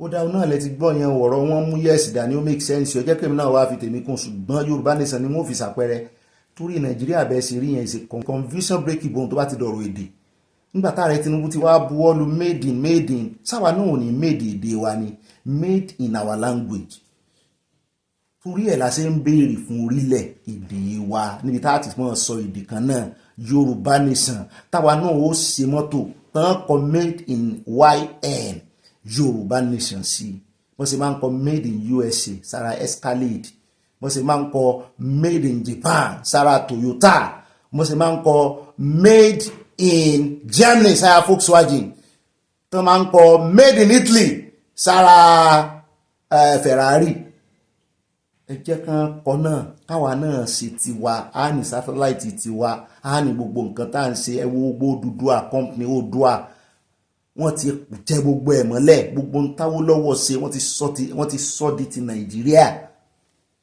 Ọbáfẹ́mi Awólọ́wọ̀ náà ní ìsìn pro chancellor wọn ọmọ Haúsá ni kẹ́ ẹ bá mọ̀ wípé nǹkan ti yan o language wa ó gbọ́dọ̀ jẹ́ made of Yorùbá language wọn ní language Nàìjíríà ààrẹ Tinubu ti ń buwọ́lù nǹkan wọn mọ̀ pé táwọn buwọ́lù yẹn yóò tú àṣírí àwọn gan yóò sì tú àṣírí Nàìjíríà ẹ̀yin tẹ́ ẹ ní local content kí ló tẹ̀ ń ṣe ìbò ẹ mọ́ sọ ìbò mọ́ bẹ́ẹ̀ ni ẹ tí ẹ̀jẹ̀ àpò lórí ọ̀rọ̀ mọ́tò a ti mọ̀ pé wọ́n ní ìfẹ́ fi Escalade wọn lẹ̀ torí bulletproof tó wà lára ẹ̀ tí ẹ̀yin tẹ́ ẹ mọ̀ pé Nàìjíríà ò tí wọ́n sì ní innocent náà ń ṣe bulletproof kínní wọ́n ní innocent ń ṣe mo ti ẹ̀rí Rufai Oseni tó náà test innocent kan bóyá wọ́n gbé fún ni bóyá òun rà ní torí èèyàn kan fi sọ̀rọ̀ sí lọ́jọ́ sí pé ìwọ tó ń pariwo made in Nigeria ṣé ìwọ náà lo mọ́tò tó ń lo sí made in Nigeria ni aṣọ àti ẹ̀gbọ́ ta sọ ní ìsìn Nàìjíríà ń lo aṣọ wa gan gidi bàtà wa náà wọ́n ń lo bóyá ká tiẹ̀ ká invest sórí tẹkọwì bàtà tẹkọwì ẹ̀ràn tí tẹkọwì bàtà onírọ́bà onídòrò tó máa fi rọ́bà ńlá táyà ṣeun a lè mọ kí ló ṣe wá tá a wọ̀ kiri káwa náà ṣe dáadáa aeroplane wà ń bẹ ń ló dífá fún bàbá wa Morikas àwọn náà sọ̀rọ̀ kan rí a lò ní ìṣẹ́ ayọ̀lò wọ́n sọ̀rọ̀ ọ̀rọ̀ ẹ̀sìn náà yìí mọ́ ṣùgbọ́n ọ̀rọ̀ tẹkinọ́lọ́jì náà ni wọ́n sì fi ṣàpèjúwe ọ̀rọ̀ fún àwọn mùsùlùmí pàápàá jùlọ irú àwọn Boko Haram tán ní ọ̀làjú àràmù ni bọ́làjú bá jẹ́ àràmù ìbọn tẹ́ fi ń pa àwọn èèyàn kiri ṣé baba ńlá baba yín wọ́n fi ṣe omi tíra náà fi ṣe ìbọn abẹ́ ẹ̀gbọ́n tí kí ló kọ rẹ̀ ti wó iná tó náà ń pariwo ńgbà náà ọmọ yín ẹ̀rì mọ́ kọ́ wọn ń bọ́n ẹ sì ń pariwo wípé Boko Haram Boko Haram Boko Haram Boko Haram ẹ̀fẹ́ ọ̀làjú ìbọn tẹ́ gbé dání fóònù tẹ́ ń lò aeroplane tẹ́ ń gùn kiri lọ Mẹ́kà ẹ bá ń tẹ́ sí bàbá Amẹ́ríkà ló sọ ó ti pẹ́ díẹ̀ tán ti sọ́ọ̀sù wọn ó wà relevant. ẹ dákun ẹ jẹ́ abira wa léèrè. ẹ jẹ́ abira wa. máikrófóònù là ń lò yìí. microphone là ń lò yìí. mùsùlùmí ló ṣe. ṣé mùsùlùmí ló ṣe. kí ló ṣe tẹ́ ẹ lè ṣe wílé. kí ló ṣe tí mùsùlùmí ò lè ṣe. wọ́n ti ṣe òní bídà. eléyìí wúlò fún ara ó wúlò fáyé àbí òwúlò. òwúlò. ibi táyé develop dé lénìí tí ìmọ̀ dé àwọn nǹkan tí ṣàǹfààní fún ọmọ èèyàn fún ìjọ ọmọ ènìyàn tech ìmọ̀ fi débi táyé téèyàn fi develop débi tó dé yìí tó yá sí pé òun lọ́wọ́ àlábẹ́ wípé inni ja'ilun fil ardi khalifatan. èwo ni mùsùlùmí ṣe. èwo ni mùsùlùmí ṣe. ìtẹ́ ìkírun wa. ipa wo la kó ń bẹ̀. ipa wo la kó ń bẹ̀. mọ́tò ló já sí pàwọ́ là ń ṣe ni. ṣáwa la ṣe mọ́tò ni. abẹ́ aeroplane tá à ń wọ̀ lọ Mẹ́kà. aeroplane tá à ń wọ̀ lọ Mẹ́kà ṣé mùsùlùmí ló ṣe.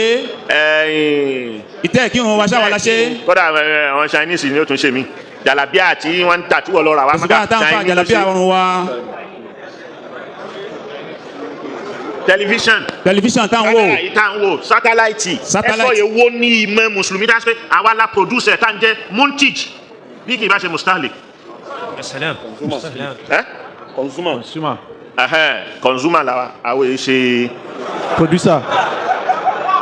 ó dá o ẹ káàbọ̀ padà o ẹ̀jẹ̀ kò ń bẹ̀ ẹ̀jẹ̀ wa lọ sínú ìròyìn tí ó mọ kàn báyìí o ẹ̀jẹ̀ adé South Africa ọmọ Nàìjíríà tó jẹ́ pásítọ̀ tán náà tuntun lẹ́yìn ìgbà tán ti fi ilẹ̀ lẹ́yìn ọdún 9 tó ti ṣẹ̀wọ̀n àjọ ọlọ́pàá orílẹ̀-èdè South Africa ti fọwọ́ òfin mú pásítọ̀ Timothy Ọmọ́tọ̀sọ́ ọmọ Nàìjíríà padà lẹ́yìn tí ilé ẹjọ́ tú sílẹ̀ tán mi ò ti rò pé ọmọ Yorùbá ni ó dà pé Ọmọ́tọ̀sọ́ tó ń jẹ́ yẹn ó dà pé àwọn ọmọ kí ló kọ wọn náà tán súnmọ́ dẹ́tàì ó dà pé àwọn ni o tí wọ́n tú sílẹ̀ láìpẹ́ yìí lọ́gbà ẹ̀wọ̀n lórí ẹ̀sùn ìfipábánilòpọ̀ àtàwọn ẹ̀sùn míì tó jẹ mọ́ trafficking kéèyàn máa gbéyàn wá lo ìbò lọ́nà àìtọ́ wọ́n ní kọmíṣánná ọlọ́pàá Fanny Masemola ní South Africa ló fi ìròyìn náà léde lọ́jọ́ 10 oṣù karùn-ún yìí tó sọ wípé àjọ tó ń rí sí wíwọlé àti jíjáde lórílẹ̀‐èdè South Africa ìyẹn àjọ immigration àtàwọn àjọ míì bíi NIU àti TRT ló mú pásítọ̀ Ọmọ́tọ̀sọ́ lórí ẹ̀sùn tó ní í ṣe pẹ̀lú òfin ìjọba lórí jíjáde àti wíwọlé sí orílẹ̀-èdè South Africa mo ní òkè ẹ̀sùn trafficking ẹ̀sùn immigration related ẹ̀sùn ni wọ́n ní àwọn aláṣẹ àjọ tó ń rí sí wíwọlé àti jíjáde kúrò lórílẹ̀-èdè South Africa ló mú pásítọ̀ Ọmọ́tọ̀sọ́ ní East London láàárọ̀ sátidé kété lẹ́yìn ìsìn ní ṣọ́ọ̀ṣì rẹ̀ ẹ̀sùn tó dá lórí rírú òfin jíjáde àti wíwọlé sí South Africa ni wọ́n fi kan Ọ̀gbẹ́ni Ọmọ́tọ̀sọ́ yóò sì fojú ba ilé ẹjọ́ lọ́jọ́ ajé tó ń bọ̀ ọ̀gá ọlọ́pàá ló sọ bẹ́ẹ̀ wọ́n ní kò ní nǹkan kan ṣe pẹ̀lú ẹ̀sùn ìfipábánilòpọ̀ mọ́ o wọ́n ní ilé ẹjọ́ ti túlẹ̀ lórí ìyún ṣùgbọ́n nípa ẹ̀sùn immigration bóyá wọlé tí olùwé wọlé bóyá àmọ́ bóyá ó sì mú àwọn ọmọ kan wọlé tí ò yẹ kó mú wọlé àmọ́ nígbà tán ti túlẹ̀ níbi tó ti lọ jìyà ọdún 9 kí ló mú ọ tó tún dúró mẹ́wòó sí kó ń bẹ̀ ọdún 2027 náà ti fi sẹ́wọ̀n nígbà náà ẹ bá ń kà sí ìsìn 8 years ó ń wọ 9 years ó ti gbẹ́nu lé 9 years torí mọ́ǹtì tàn mú ó súnmọ́ mẹ́yìn. ilé ẹjọ́ tún pàṣẹ wípé káwọn èèyàn tó ń jẹ́jọ́ pẹ̀lú pásọ mọ́tòsọ Lusana àti Zikwasito náà máa lọ ní àlàáfíà kì í sọ nìkan náà fi ilẹ̀ ṣùgbọ́n wọ́n tún ti tún mú báyìí o. ìdí tán sì ti tún mú náà ni pé wọ́n ní ẹ̀sùn wíwọlé jáde tó jọmọ́ òfin ilẹ̀ South Africa wọ́n ní òun ni wọ́n fi kàn. ẹjá kó ń bẹ́ẹ̀ jẹ́ adé ìlú Ondo níbi tá a ti gbọ́ wípé ìlú kan wà mẹ́tàn ń pè ní ìlú Ugbó wípé wọn kì í fẹ́ ọmọ pupa ń bẹ̀ mú ní kíní ìdí ẹgbẹ́ wa débẹ̀ jẹ́ àmú ìtàn mọ́ ìròyìn ká mọ́ fi ìtàn sí díẹ̀díẹ̀. wọ́n ní àwọn èèyàn Yorùbá jẹ́ èèyàn tí kì í ṣe ẹlẹ́yàmẹ̀yà mọ́ gbàlejò dáadáa. atọkùnrin àtobìnrin a kì í ṣe àwáwí nípa àwọ̀ ara ẹnìkejì bó ṣe rí bóyá funfun ni bóyá fin ni bóyá pupa jù ni bóyá ó sì ti lo kírìmù tó ti di aláràǹbarà. wọ́n ní pàápàá jùlọ lásìkò tá a bá yan aya àti ọkọ a lè fẹ́ Ìgbò a lè fẹ́ bí bá ṣe ìsìn ìtọ́jú wa ti là wípé rárá o ẹ mọ́ ṣerú ẹ̀ mọ́ o. Yorùbá wọ́n fẹ́ kọ́ wa ní nǹkan burúkú àwa ládẹ̀wà open minded jù àwa open handed ní controversy àwa bias minded. wọ́n ní ilẹ̀ Ugbó ní orúkọ ìlú náà o tó sì jẹ́ ìlú ńlá ní ilẹ̀ káàárọ̀ òjíire tó sì wà ní agbègbè ẹsẹ̀ odò nípínlẹ̀ Ondo. ọ̀pọ̀ àìmọye àti àwọn tó ń kọ ìtàn gbàgbọ́ pé ìlú Ilé Ifẹ̀ ní àwọn ará Ugbó ti kọ́kọ́ bẹ̀rẹ̀ ìgbésí ayé wọn kí wọ́n tó wà níbi tí wọ́n wà báyìí ní ìjọba ìbílẹ̀ Ìlàjẹ nípínlẹ̀ Ondo. ìbéèrè tó sì ń gba ẹnu ọ̀pọ̀ èèyàn ni pé kí ló dé kí nìdí tó fi di èèwọ̀ fún àwọn ọkùnrin nílẹ̀ Ugbó láti fẹ́ obìnrin pupa bí aya sílé. ṣùgbọ́n Yorùbá bọ̀ wọ́n ní odò kì í sàn kó má ní orísun tiẹ̀ ibi tó ti ṣẹ̀wá bẹ́ẹ̀ ni ọ̀rọ̀ yìí rí pẹ̀lú àwọn ìlú Igbó yìí o. wọ́n ní kò sí bí a ṣe lè fẹ́ sọ̀rọ̀ nípa ìlú Igbó àti ìdí tó ṣe lòdì sí fífẹ́ obìnrin pupa tí a kò ní sọ̀rọ̀ nípa Mọ́rẹ́mí Àjànsòrò Mọ́rẹ́ àti fi kọrin rí lórí bí àjọṣepọ̀ tó wà láàrin ìlú Ugbó àti Ilé Ifẹ̀. wọ́n ní wọ́n máa ń lọ jà káàkiri ni wọ́n sì wọ́n lo kánàkò wọ́n máa ń lo egbé wọ́n náà lágbára ńgbà náà wọ́n náà wá máa kó Ifẹ̀ lógun bá a sì gbọ́ bí kábíyèsí wọn sì sọ wọ́n náà máa kó Ifẹ̀ lógun ńgbà náà. àti èèyàn kan wà tó lè kó Ifẹ̀ lógun wọ́n ní wọ́n fira wọn pàǹgbà náà. wọ́n ní tọ́wọ́ ti wá káwọn èèyàn ní ẹrú nígbà tí ìṣe wòlù náà máa kó lẹ́ẹ̀kan náà wọ́n yọ wá ní ẹ̀mọ̀ ó dìgbà táwọn náà bá strategize dáadáa pé àwọn wọlélé wọ́n ní wọ́n lè kó èèyàn 20 lọ wọ́n á tún já lọ àwọn obìnrin wọ́n á fẹ́ wọn èyí tó bá rẹwà. wọ́n níbẹ̀ náà ti kó mọ rèmí lẹ́rú. èèyàn ara àfẹ́ mi kọ́ ni mo ní story o wọ́n bá jẹ́ pé lóòótọ́ ni wọ́n náà sàkómọ rèmí lẹ́rú lọ bá rí i pé ẹ mú ilé ìwá o ààfin ni ọmọ gbé o aya àwọn ni ó sì jẹ́ ló sàfẹ́ Mọ́rẹ́mí Àjànsòrò ó sì bímọ fún un. wọ́n ní ṣùgbọ́n ṣàdédé ni Mọ́rẹ́mí sá láàfin ó sá padà tó ló ti mọ àṣírí wọn bóyá wọ́n sì mọ̀ jẹ́ pé wọ́n kó Mọ́rẹ́mí ní ẹrú ni torí ẹ̀ wọ́n bá sọ sórí Mọ́rẹ́mí fún yín Mọ́rẹ́mí náà wà lára àwọn obìnrin takuntakun yẹn Mọ́rẹ́mí ó wà lára àwọn obìnrin takuntakun kìí ṣèyàn lásán ara àwọn onílẹ̀ ni. lọ́rọ̀ kan wọ́n ní bí Mọ́rẹ́mí ṣàṣẹ mọ ọgbà sínú wọn pé bẹ́ẹ̀ ṣe mọ́ wá kó wa lẹ́rú rẹ̀ àsọ̀gbọ́n lẹ̀ ń tà sí kì í ṣe pé lágbára ló bá fọn dànù ó fọmọ́ lẹ̀ wọ́n bá fi ìbínú fọmọ ẹ̀rú bọ̀ àṣẹ̀yìnwá àṣẹ̀yìnbọ̀ Mọ́rẹ́mí ṣàpadà sí fẹ́ ẹ̀rù wa ń bà wọ́n yẹn pé lélẹ̀ ìtàn ti mọ ọgbọ́n àwọn ní ìsìn àwọn ò ní lè rè mọ́ dọ́gbọ́n pọ́n lẹ́rú mọ́ o gbogbo ní táwọn fi ń àyáàjì wọn tí Mọ́rẹ́mí ti bá ọba dọ́gba olólùfẹ́ méjì kó tí ẹ̀wẹ́ yìí wò ó fọmọ tọrọ ó fọmọ ẹ̀sìn sacrifice fún wọn pé ilẹ̀ òun nílẹ̀ wọn mọ̀ jẹ́ ó ní loyalty sí Ifẹ̀ wọn láti gbà yẹn náà ti lè kó wọn lẹ́rú wọn àti gbáyẹ́ làwọn ará Ugbó ti wá ń sọ pé ẹ mọ́ fẹ́ ọmọ pupa mọ́ o wọ́n mọ́ gbàbọ̀dé ní òun ní sí kọ́lọ̀ náà fi wọ́n gbàbọ̀dé wọ́n ní. wọ́n wá bí wọ́n wípé ẹ bá arábìnrin tó dúdú tán bí dúdú tó bóra ń kọ́ Olúgbó ti ìlú Igbó ọba tẹrù Akínrùtàn jẹ́ kó di mọ̀ pé obìnrin pupa pín sí ọ̀nà méjì o kábíyèsí ní ìyàtọ̀ wà láàrin obìnrin tí pupa rẹ̀ kò ní àbàwọ́n àti obìnrin tó bó ara rẹ̀ obìnrin pupa láì ní àbàwọ́n yàtọ̀ sí àwọn obìnrin pupa tó bó ara wọn ẹ lè fẹ́ obìnrin sílé kó délé eyín tán kó bóra o tàbí kẹ́ ẹ mọ̀ wí nípa tàǹpàkó rẹ̀ pé ṣe ló bóra kẹ́ ẹ tó fẹ́ wọ́n ní ìyẹn yàtọ̀ wọ́n ní ṣùgbọ́n àwọn bílíf pé ẹni tó bá pupa tán bí ní pupa pàápàá jùlọ tí ò sí àbàwọ́n kankan tó pupa fẹ́ẹ́ ọlọ́mọbìnrin kan náà tá a jọ lọ sùkúl àtùpà ni mo mọ̀ pé àtùpà iná alẹ́ ó pupa délẹ̀ ni wọ́n ní irú àwọn yẹn làwọn ò fẹ́ torí àwọn gbàgbọ́ pé irú wọn máa gbàbọ̀dẹ̀ mọ́ ló dáa o. ó dá ní báyẹn já kó bẹ́ẹ̀ já sáré dé ìpínlẹ̀ Benue níbi tá a ti gbọ́ wọn ní kò dín ní ènìyàn 23 míì tí wọ́n tún ti jáde láyé tí wọ́n pa nípakúpa wọ́n sá wọn nípakúpa àgbẹ̀ náà sì ni wọ́n lóòjọ́ sátidé ló ṣẹlẹ̀ o ìjọba ìpínlẹ̀ 4 nípínlẹ̀ Benue ló sì ti tún ṣẹlẹ̀ mú ní ìgénà nìgín àwọn ìjọba ìbílẹ̀ ọ̀hún ní Lọ́gò Kwande Ukum àti Guma 8 nínú àwọn tí wọ́n gún pa yánnayànna lágbé pé wọ́n lọ sí oko wọn lọ́jọ́ sátidé ní local government kan tó ń pè ní Ukum lágbègbè Jọ́ta. wọ́n ní ibi tó ti ń lọ sóko wọn láàárọ̀ ọjọ́ sátidé náà ti pàdé ikú wọn lẹ́sẹ̀ ògbèjì o ṣùgbọ́n ìwádìí ò tí ì fìdí rẹ̀ múlẹ̀ o pé ọwọ́ àwọn Fúlàní náà bá ń bẹ̀ o wọ́n ní wọ́n sì ń ṣèwádìí lọ́wọ́ torí wọ́n ní ìjà kan máa ń bẹ́ẹ̀lẹ̀ láàrin àwọn TV àti Junkun wọ́n lágbègbè ibẹ̀ ló sì ti máa ṣẹlẹ̀ wọ́n ní nídìí èyí wọ́n sì ń fimú fínlẹ̀ bóyá àwọn Fúlàní ló ṣiṣẹ́ yìí àbí àwọn ẹlẹ́yàmẹ̀yà sanjọ ń gbéná kojú ara wọn. Kọmíṣánná fún information nípínlẹ̀ Benue Matthew Abo ló fìdí ìṣẹ̀lẹ̀ náà múlẹ̀ ó ní nípa rìpọ́ọ̀tì tó ń gbọ́ ó lóun ti gbọ́ nípa ti àwọn tó kú ní Jọ́ta yẹn ní Ukum local government pé ṣùgbọ́n òun ò tí ì gbọ́ ti àwọn local government yòókù pé ká ní sùúrù díẹ̀ ológa o èèyàn èyí tẹ́ ẹ ti gbọ́ iná kì í mọ̀ sí kékeré kọ́lọ̀ ń sànù àwọn tó ń para wọn lọ ní Benue o wọn fẹ́ kógun omi o bá ṣe Fúlàní bá ṣe àwọn TV tó ń bára wọn jà lórí ọ̀rọ̀ ọlẹ̀ ikú kan náà ni gbogbo wọn jọ ń kú wọn sì lẹ́mìí ara wọn lò báyìí wọn sì fẹ́ràn ẹ̀mí ara wọn válù ẹ̀mí ara wọn.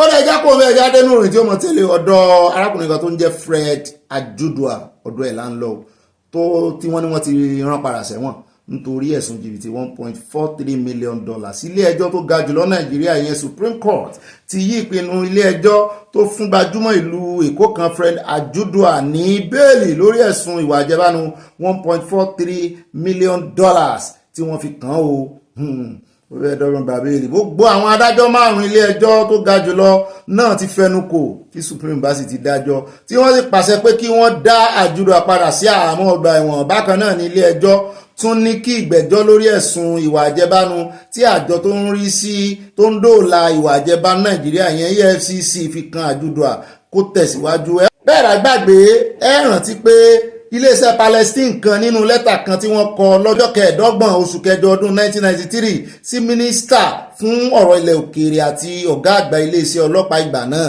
ni wọ́n ti fẹ̀sùn kan Ajudua pé ó fi ọ̀nà èrú gba owó $1.43 million lọ́wọ́ Ziad Abu Sabla ọmọ orílẹ̀-èdè Palestine tó ń gbé ní Germany. EFCC ṣe ìwádìí àwọn ẹ̀sùn ọ̀hún tí wọ́n sì fi ẹ̀sùn 12 kan Ajudua nílé ẹjọ́ gíga wọ́n ní EFCC ní Ajudua lẹ́ẹ̀dí àpapọ̀ pẹ̀lú ẹnìkan tí orúkọ rẹ̀ ń jẹ́ Joseph Ochuno tó ti na pápá buranti ó ti sá lọ láti fi ọ̀nà èrú gba owó lọ́wọ́ Ziad Abu Salaf ti iléeṣẹ́ Technical International Limited ẹ̀ka iléeṣẹ́ Mystic Company Limited ló fi Germany ṣe ibùjókòó wọn náà ti kó gbà wọlé.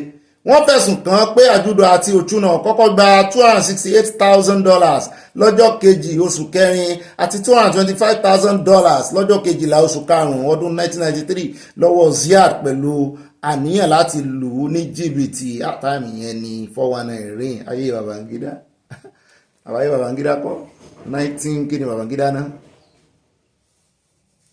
àbáyé Babangida kọ́ nù ní 1993 ló pé ayé Babangida náà ni 1985 ní Babangida o 1985 Babangida ṣùgbọ́n àwọn 419 ring gbà náà. EFCC fi kún pé Ajudua àti Ochuno ṣe ayédèrú ìwé ẹ̀rí ilé ìfowópamọ́ àgbà Nàìjíríà CBN àti ti àjọ NNPC tí wọ́n sì fi ránṣẹ́ sí Ziad gẹ́gẹ́ bí ojúlówó lọ́jọ́ náà ó ti yé mi ó ṣẹ̀ṣẹ̀ yé mi. lẹ́yìn náà ní EFCC wá Ajudua lọ sí ilé ẹjọ́ agbẹjọ́rò Ajudua Ọlálékan Òjó ní kí ilé ẹjọ́ fún Ajudua ní bẹ́ẹ̀lì láti máa jẹ́jọ́ láti lé nítorí ìlera rẹ̀ you dey play nǹkan ò ṣe ṣe láti gbà yẹn àmọ́ ilé ẹjọ́ gíga lábẹ́ ìdarí adájọ́ Mojísọ́lá Dàda kọ̀ láti fún Ajudua ní bẹ́ẹ̀lì tó sì ní kó wà ní àhámọ́ títí tí ìgbẹ́jọ́ rẹ̀ ó fi parí. ìdájọ́ ilé ẹjọ́ gíga yìí kò tẹ́ àjùdọ̀ lọ́rùn tó sì gba ilé ẹjọ́ kò tẹ́mi lọ́rùn lọ níbi tí wọ́n ti fún ní bẹ́ẹ̀lì. ilé ẹjọ́ kò tẹ́mi lọ́rùn lábẹ́ ìdarí adájọ́ Mohammed Garba ní ẹ̀tọ́ olùjẹ́jọ́ ni láti gba bẹ́ẹ̀lì tí wọ́n sì yí ìdájọ́ adájọ́ Mojísọ́lá padà. ilé ẹjọ́ gíga ló kọ́kọ́ dájọ́ high court, ilé ẹjọ́ àpíìlì wọ́n wá rìpíìlì ẹ̀ wọ́n fún àjùdọ̀ ní bẹ́ẹ̀lì. ṣùgbọ́n ìdájọ́ ilé ẹjọ́ kò tẹ́mi lọ́rùn kò tẹ́ àjọ EFCC lọ́rùn tí wọ́n sì gba ilé ẹjọ́ gíga lọ, ìyẹn supreme. ibi tó tán sí náà nù, kò sẹ́ni tó lè yí wọn. ní ara àwọn tó bà Nàìjíríà lórúkọ jẹ́nu wo àti ẹ̀gbọ́n kankan nípa àti ẹ̀gbọ́n kankan pa ọ̀ṣpọ́pì mọ́. wọ́n ti bà orúkọ Nàìjíríà jẹ́ jìnnàjìnnà. ó dáa ní rí jù báyìí lọ́nù ìpàdé ọlọ́mọlú ọlọ́mọlé ọlọ́mọ orílẹ̀-èdè tòní ó bá dénú yín tó tẹ̀yìn lọ́rùn ẹ̀ bá pín kó kálé kó kákó báyìí ẹ̀ bá yọ ẹmọ́ bá kọ ìmọ̀ràn yín sínú abala kọ́mẹ́sẹ̀ sàkálẹ̀ rí ń lo ọ̀sẹ̀ tá a fẹ́ wọ̀ yóò san wá sówó yóò san wá sọmọ yóò san wá sàìkú báyìí ọ̀rọ̀ àní gbọ́ bí sí kankan nù wọ. ayọ̀ tá a wá fi bẹ̀rẹ̀ oṣù orí ọ̀fẹ́ yìí náà láàbì ló já o láṣẹ ọlọ́ọ̀mí wa ò ní bá lọ. God bless you and I love you. I see you tomorrow by God's grace. Àlàáfíà fún yín o, ayọ̀ ni o, ayọ̀ rẹpẹtẹ.